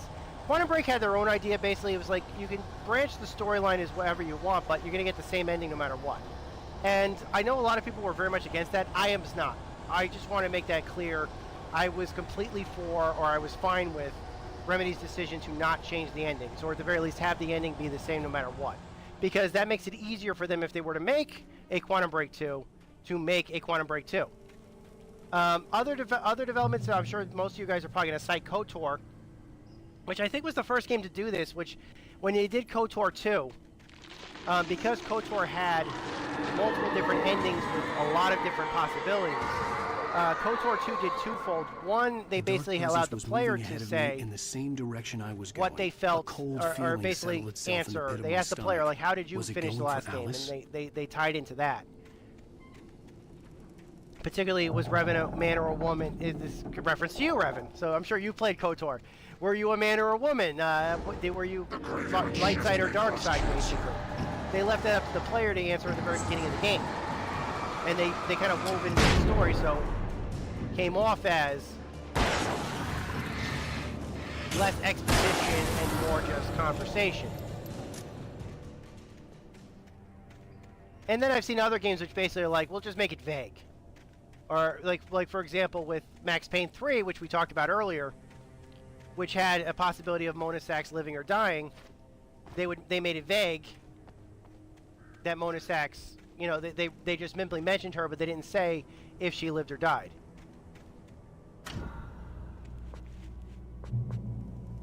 Okay, I can't pick up any more batteries.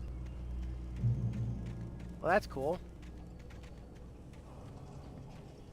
Alright, let's do this. I do not have a flare left. I was hoping I have at least one flare left, but I don't. The place was dead. A ghost town. Had been for decades, maybe a century. Okay, a couple comments about ghost towns, everybody. In the second game, in the very first hour, I asked... Right, exactly. Now, I haven't played the MMO version on Knights of the Old Republic. I haven't played the Old Republic, Star Wars The Old Republic. My friend has. My friend played Darkside. I heard that there is now, because of the Old Republic, there is a canonical... Oh, boy.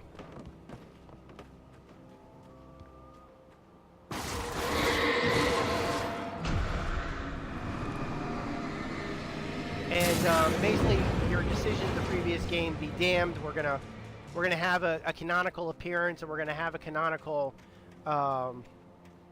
which is another reason why I thought that having a Knights of the Old Republic game as a massively multiplayer game was a bad idea. I'd much rather would have had Knights of the Old Republic 3 made by BioWare instead of a online multiplayer game. But that's just me. My friend played it. My friend liked it. But if you ask me, they didn't like it that much. They don't play it anymore. So.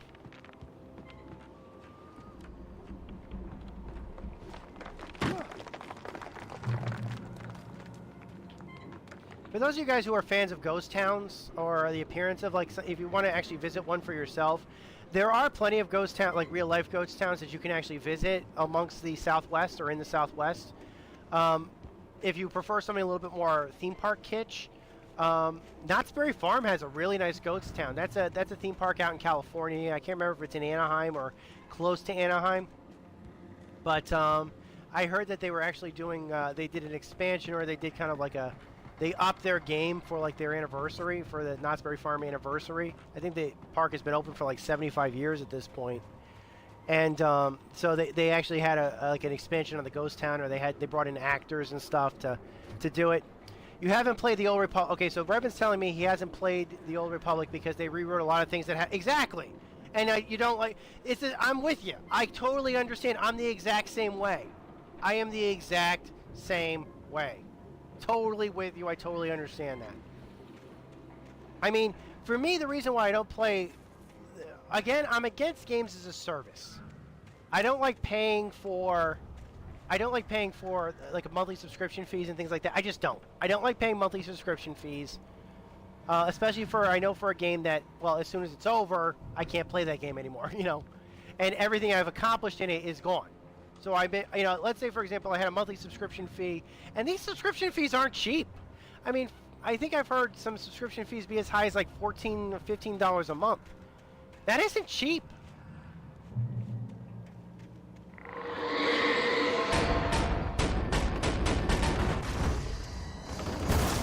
Oh boy.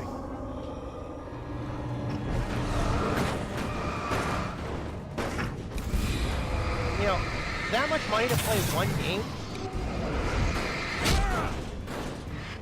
that has to be played online, so if you don't have internet access, you can't play it at all. Even if you're paying for it, if your internet goes out, you can't play it. I'm gonna say this right now, but I'm actually more for the free-to-play model, actually. Because at the very least, when it comes to like a free-to-play model, you don't have to pay for anything. You can earn stuff. You can earn stuff, you know. If you played long enough, usually, then you could then that you can and that, like I said though, if the service ever shuts down, all that stuff you paid for is gone. So that's why it's like I'd play it, but I wouldn't buy anything in it. So I'm that kind of person basically. I'll play a free-to-play game and I just simply won't buy anything. I'll earn everything. So I mean, at least there you have the choice. Now this right here, this is tough.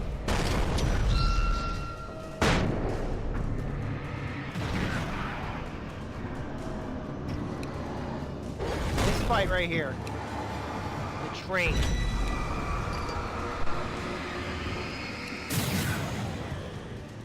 Did I get it all? You actually don't have to fight this train. I think it's broken up into about 2 or 3 different pieces. You don't have to. You don't actually have to fight it, but you do get an achievement if you get all 3 pieces. I remember actually playing the game for the first time and missing that achievement because I decided when I first, because I'm a huge Remedy fan, I didn't play this game with spoilers, so I didn't. Even though I bought a guide, I didn't actually look at it. So I didn't know that the second time I played, I had missed out on the train, so I got the achievement for getting the train in my second playthrough. Okay, I got flare gun ammo, but where's the flare gun? I don't have a flare gun, so this ammo is not going to help me very much. I think I missed a flare gun. Anything outside of riding is a struggle. I feel ill. I managed to make my way downstairs. There's a shoebox filled with books and papers by Thomas Zane. It's very hard to focus, but I managed to read some of it. He's a poet, and a good one. He writes of muses and creators summoning fabulous things from a magic lake, using his powers to shape the world of a realm of gods and dreams and demons, dark things that wait for a chance to slip through, wearing the flesh of men as disguise. Zane writes about himself, his girlfriend being taken over by a dark presence, about growing scared of the lake. Zane believes it's a mirror to the gaping void of darkness above, where some Lovecraftian presence lurks. I crawl back upstairs. I'll borrow these things for my story. They fit. I don't know if I want to explain everything in this game just yet. I'm kind of still torn about that, but we're getting closer and closer to the answers that we're seeking, but it's clear at this point that Alan is definitely seeing this is basically what happened to him. These are his mental notes. This is what happened to him during his lost week.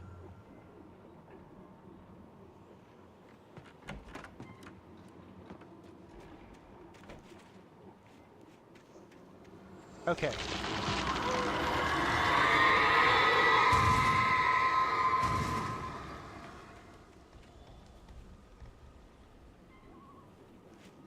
So, back to what I was saying. I'm still hesitant to reveal exactly what's going on or talk about the big baddie or whatever you want to call it just yet. I have obviously my own thoughts about it and about what's going on here, but again, I kind of want to wait for a bit more of a revelation. But let's talk a little bit about Barbara Jagger and Thomas Zane, because they mentioned both of them as well as Cynthia Weaver, the lamp lady, earlier in this chapter, and I really didn't talk about them as much as I would have liked to. So we're gonna talk about them just for a little bit right here. The kidnapper had sent me a text.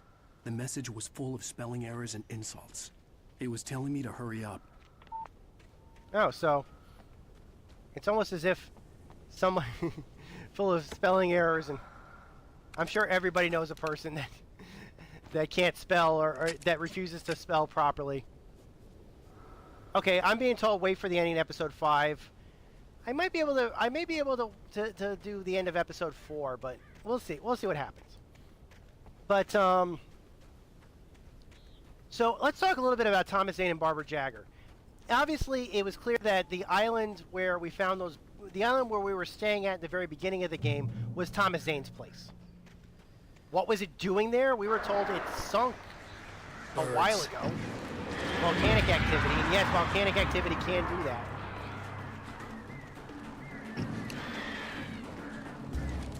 So, what was it doing up? Who knows? The lady in the darkness that had the key, how did she get the key? Well, Thomas did say, or we heard somebody say, that the darkness was wearing Barbara's skin.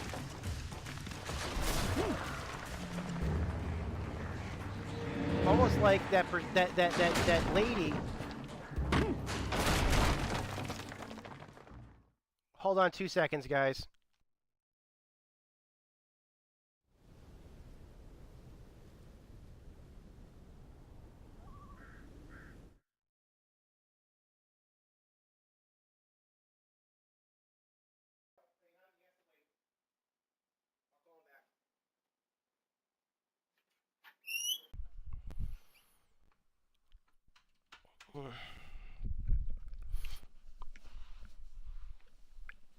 Alright.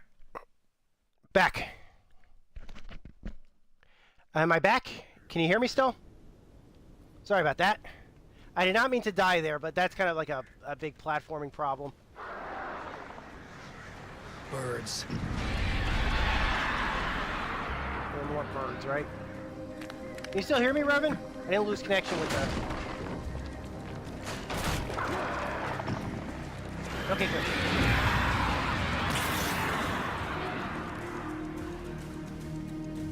This spot is pretty frustrating, actually, because it's really easy just to... like this. It's just so easy there to just kind of fall. Okay. Now let's try this one more time. Birds. They're crooked. It's, you know, it's... Got 'em. As far as crooked, it's jagging and it falls.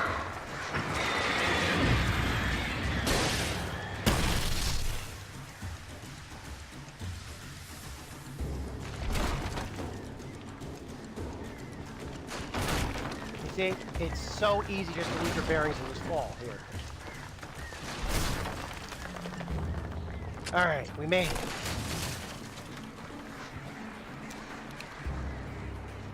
So what I was saying before about Thomas Zane, about Barbara, it is possible that that manifestation in that character could be... Now, they did say that Barbara and Zane lovers.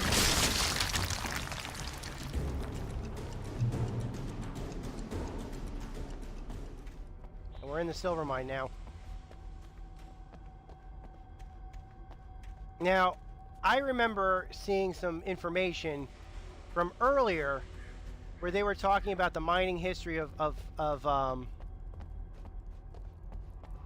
talking about the mining history of Bright Falls, and they said that there were several miners, and this is... Something's calling out to me. Let's see what we got here.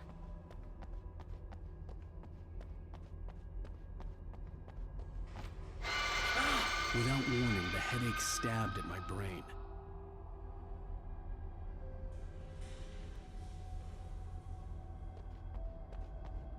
What's happening over here? What does this mean?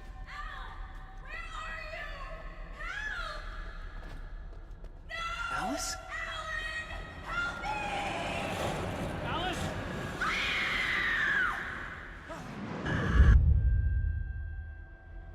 I'm losing it. I gotta get out of here. What's the significance of this? This is where the miners would have drowned. That's why it's almost as if the reality here, given what had happened, that's the significance of this particular area. Because they mentioned earlier in the game that there was an event where miners drowned in a mine. Well, this is the mine, and that's probably where they drowned. And so, as you can see here, the loss of all that life has an effect on Alan. Some people might have missed that, so I just wanted to make sure that everybody saw it. Because this is a very easily missable area in the game. And even if you don't miss it, sometimes you may not understand the ramifications of this particular area. But I kind of like that. I kind of want to make sure that everybody who saw this Let's Play was familiar with what the ramifications of that moment were, or why it could have affected Alan the way it did. So, there you have it, guys. Upon further reference, don't go digging near a cursed lake. I kind of live my life that way, but I know that's not always possible all the time. Okay.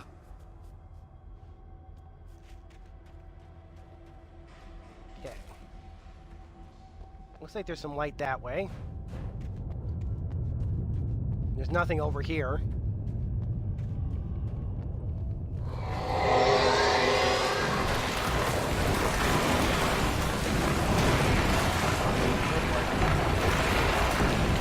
Well, there goes my way out. Thanks, evil darkness. On a plus side...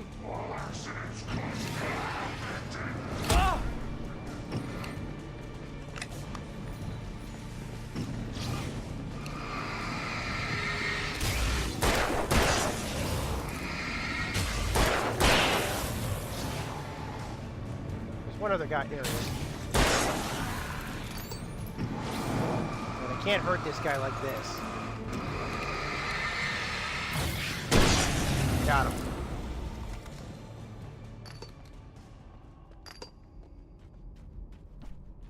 Alright, let's go back. He made me... Convenient enough, he made me an entrance, so... Or an exit. So that was nice of him. Is there anything left over here? Not really in need of too many supplies. I've got batteries.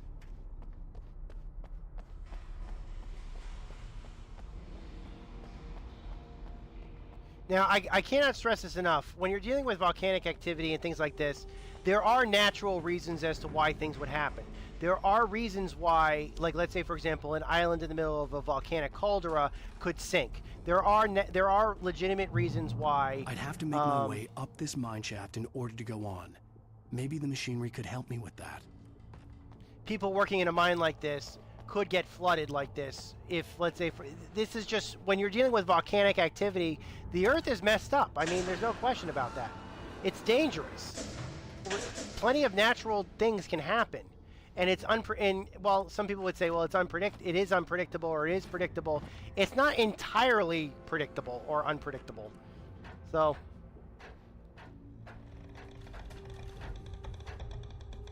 This is why I try my best not to mess with this stuff. But if I lived in, like, the Ring of Fire, for example...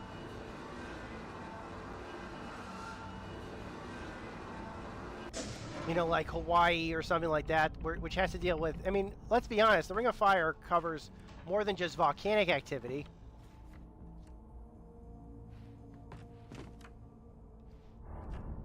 What? I know there's something else.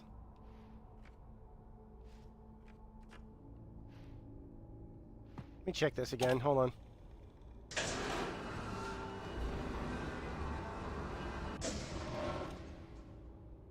Maybe that might work.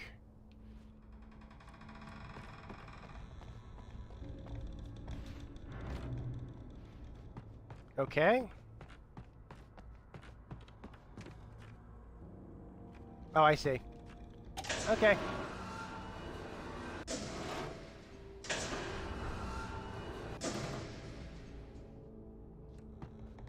I think we got it. So yeah, I don't mess with any of that stuff, but like I said, even I'm not going to be able to avoid it when I get older. Ah, goofball. I thought I had this puzzle memorized. I guess I'm out of practice.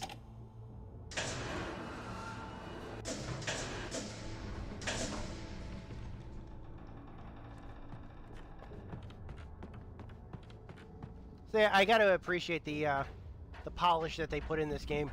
There are a couple of puzzles. There actually were supposed to be more physics-based puzzles if this game was open world. I'll point them out when we get to them, but for right now it's not too important. Let's just finish the puzzle and be done with it. And now I can go down.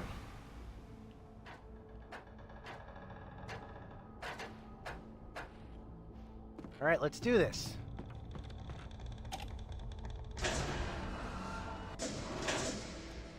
I can go back up.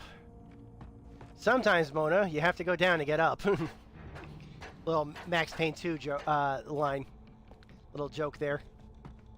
I know, I'm not funny. I'm sorry. I tremendously apologize for my bad humor.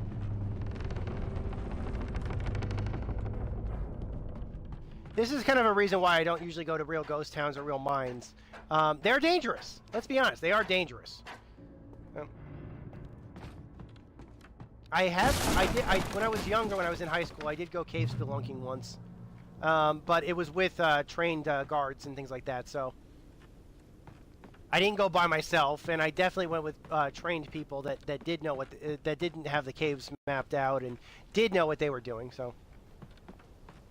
I went spelunking, and I did do some wilderness survival training. Again, this was like 15, 20 years ago. But, so yeah, I'm definitely out of practice. I don't usually go into the woods anymore. I don't camp. I don't like camping. If you want to hear my thoughts about camping, you can look up John Panette's bit about camping. He and I do kind of see the same way. Rest in peace, John Panette.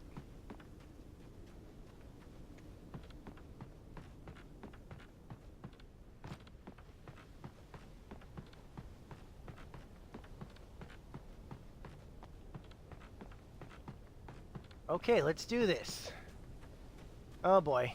Look, I think they're going to want me to use this to cross. And the birds are here. Lots of very angry birds. Alfred Hitchcock is turning over right now.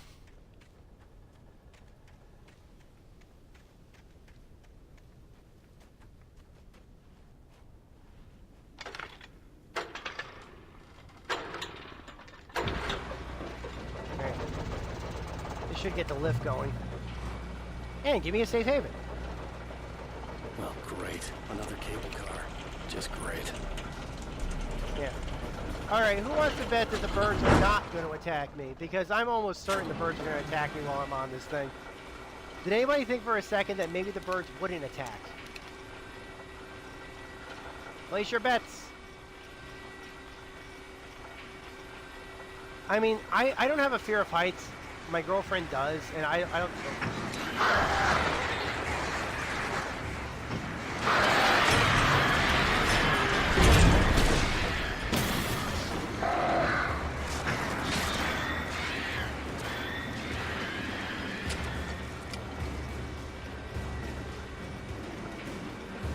This isn't good. Almost there, though.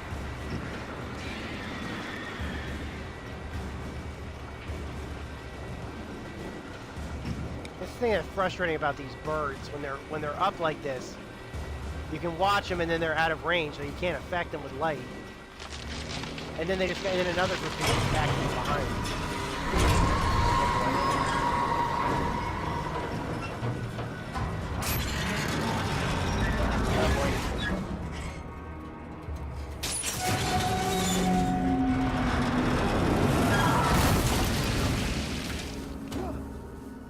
Yeah, that wasn't good. And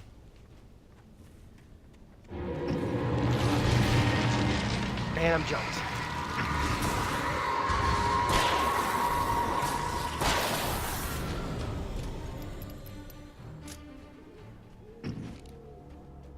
Okay, let's do this. We're pretty close to the lookout now.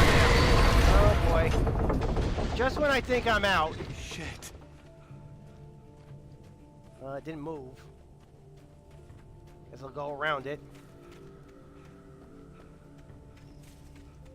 I'm not a huge fan of old trains, but I totally understand people that are. I do like trains. I like modern trains. They're certainly preferable to flying. They're bigger, they have more, a bit more comfortable. Yeah, they take longer, but that's relative to where your destination is.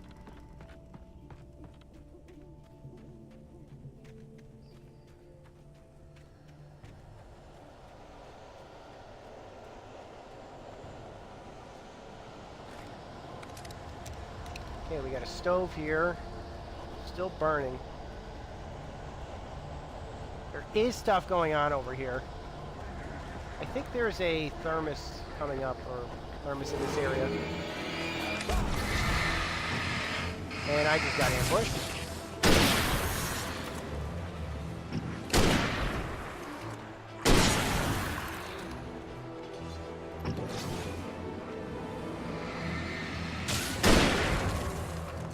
At least this rifle has some range on it.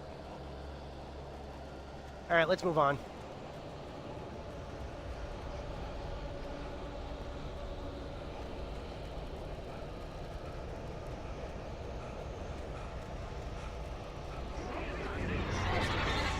Oh boy.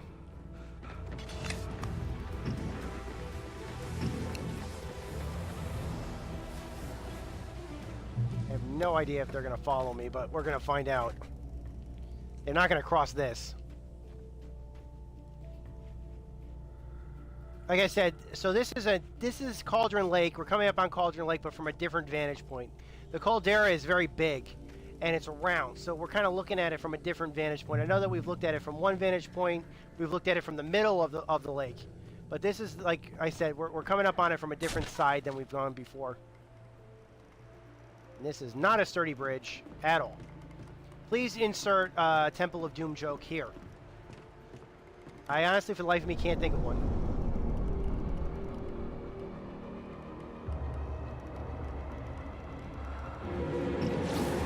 But if you are, in fact, a fan of Temple of Doom, then I've got a cool story to tell you. In real life, the guy who plays Indiana Jones has no fear whatsoever of heights or rats or bugs or snakes. And but I think I remember what's his name, Steven Spielberg. I think Steven Spielberg had a very, very, very serious fear of heights, and so much so that he couldn't be in the middle of the bridge, or couldn't film from the middle of the bridge when they were filming a scene on the bridge at the end of Temple of Doom. That having been said, that bridge that they built in Temple of Doom was probably the safest, or probably one of the safest, if not the safest, bridge ever built by mankind. True story, actually. It was made to look like it was shoddy, rinky-dink bridge, but in reality, some of the best bridge makers in the world were called in to make it, and it was real. It was, and like I said, I think that might have been part of the reason why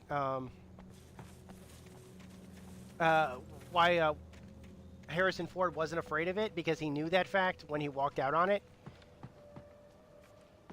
Oh boy. Can't cross there. Let's try down here.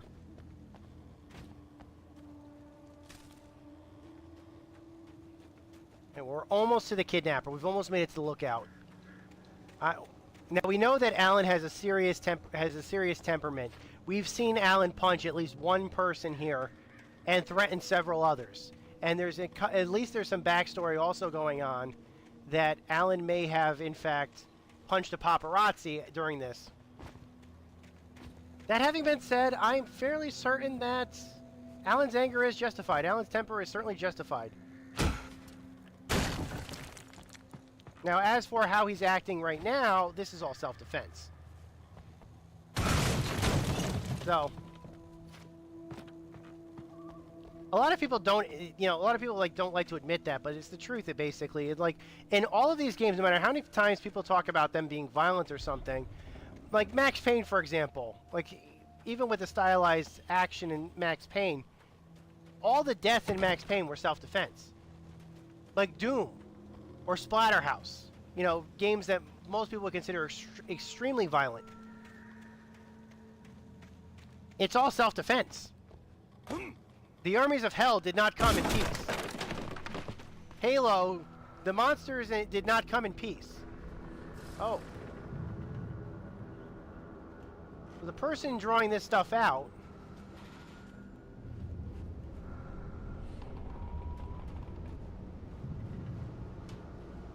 was a fan of Tom. And then changed her mind about it looks like.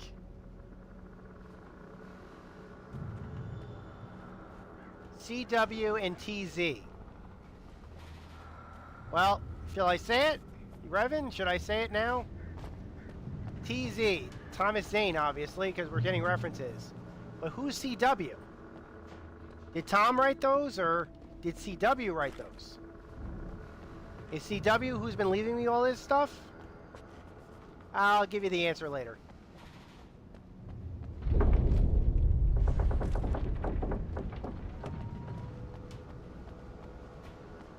Alright, let me grab these flares. Never when you're going to need them, so... Yes, obviously.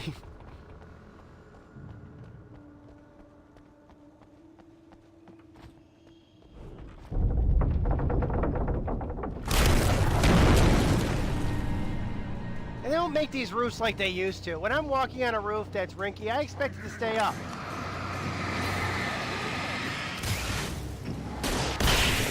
Wait, that got at least 2 guys, including one big one.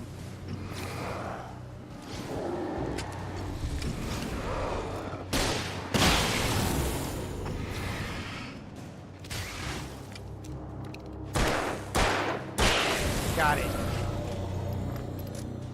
Anybody? Yeah, there's one guy left. Oh, there's 2 more left. Come on, you know you want to. There we go. Alright, we're going on 2 hours, 10-minute mark. I didn't want to go on for this long, but we're almost to the end. Sorry about this taking as long as it did, but we are going to finish this chapter.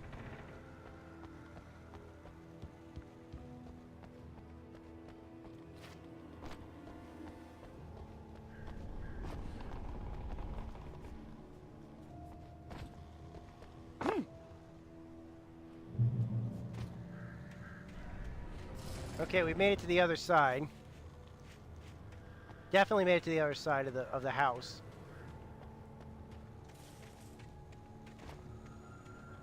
For those of you who might be interested, there is a coffee thermos over here.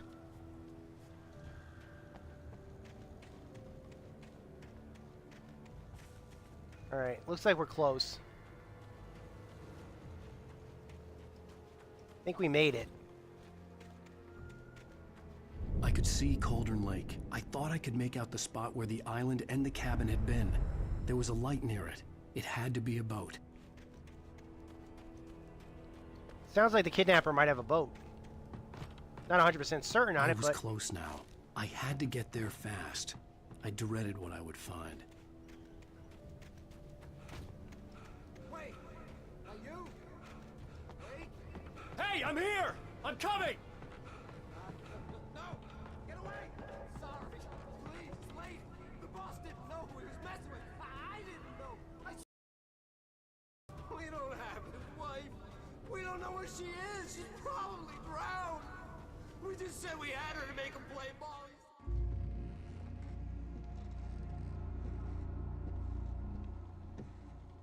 Not so tough now, are you?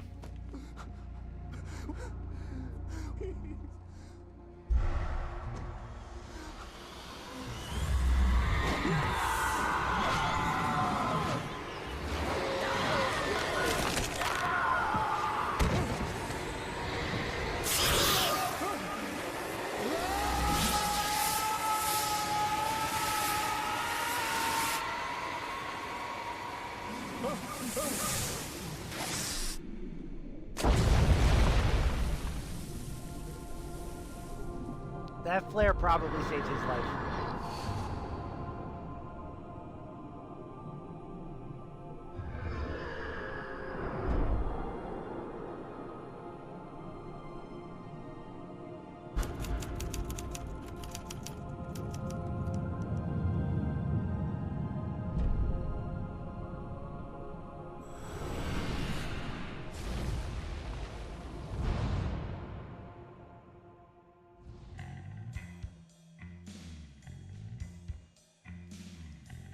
And that is Chapter 3 of Alan Wake, guys. We're gonna land it on this cliffhanger, okay? Previously on Alan Wake, I'm hunted by the law. Sheriff, Wake's running. I'm giving chase. Are you seriously telling me that writer just took out my deputies? A thriller I supposedly wrote is coming true. The genre of the story seems to be shifting. It's turning into a horror story. I was told that Alice had been kidnapped, but that was a lie. We don't have his wife. We don't know where she is. Her purported kidnapper was eaten up by the dark presence before it attacked me.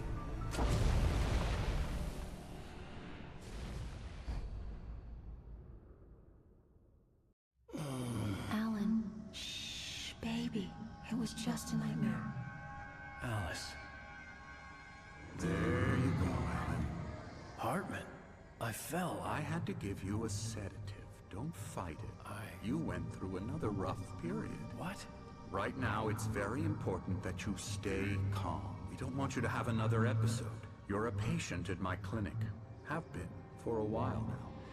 The shock of your wife's death triggered a mental illness. No, you're lying. You're suffering from various symptoms of undifferentiated schizophrenia. Bastard. It's okay, Alan. Just let go.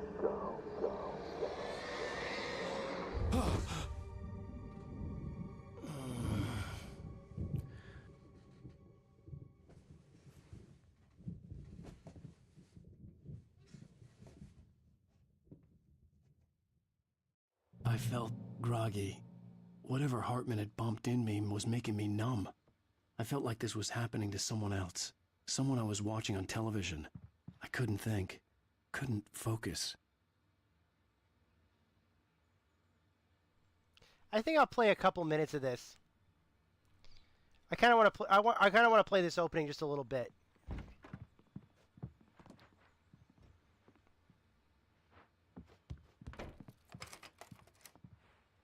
Good evening, Alan. Are we feeling better now? Feeling calm? Yeah. I see you brought your pet gorilla with you.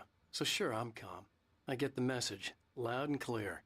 Quite right. That's the spirit. You're being very brave, Alan. I understand you're confused. I would be more concerned if you weren't suspicious of me. I don't blame you for it. Big of you. Now, why don't you come with me? We'll reacquaint you with my clinic and go over everything you might have forgotten. Little walk and some fresh air? Yes, it will do you good. This corridor is for patients. Most of them aren't here right now. Jack took them out for a fishing trip, except for the ones who are particularly vulnerable, of course. Okay, a couple comments right here.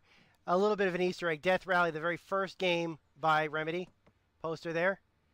Xbox 360 and a copy of Night Springs, the video game. Little Easter egg for you guys. What's that? I don't remember this. Oh, chips. I think those are like snacks or something. And this. This right here. What is this? Well, I'm going to tell you what this is really quick. For those of you who might have seen the Alan Wake Illuminated art book, they mentioned a physics ball puzzle that would have appeared if they had gotten the if there had been an open world version of Alan Wake. That ball puzzle would have been a physics puzzle that you could have used if you had access or ever visited the museum, because there was going to be a museum, like a full-size museum that you could visit and check out and manipulate things in the physics puzzles and stuff. The guy worked really hard on this item, even though the physics aren't active in this version of the game. He just put it here, so I kind of get a kick out of that.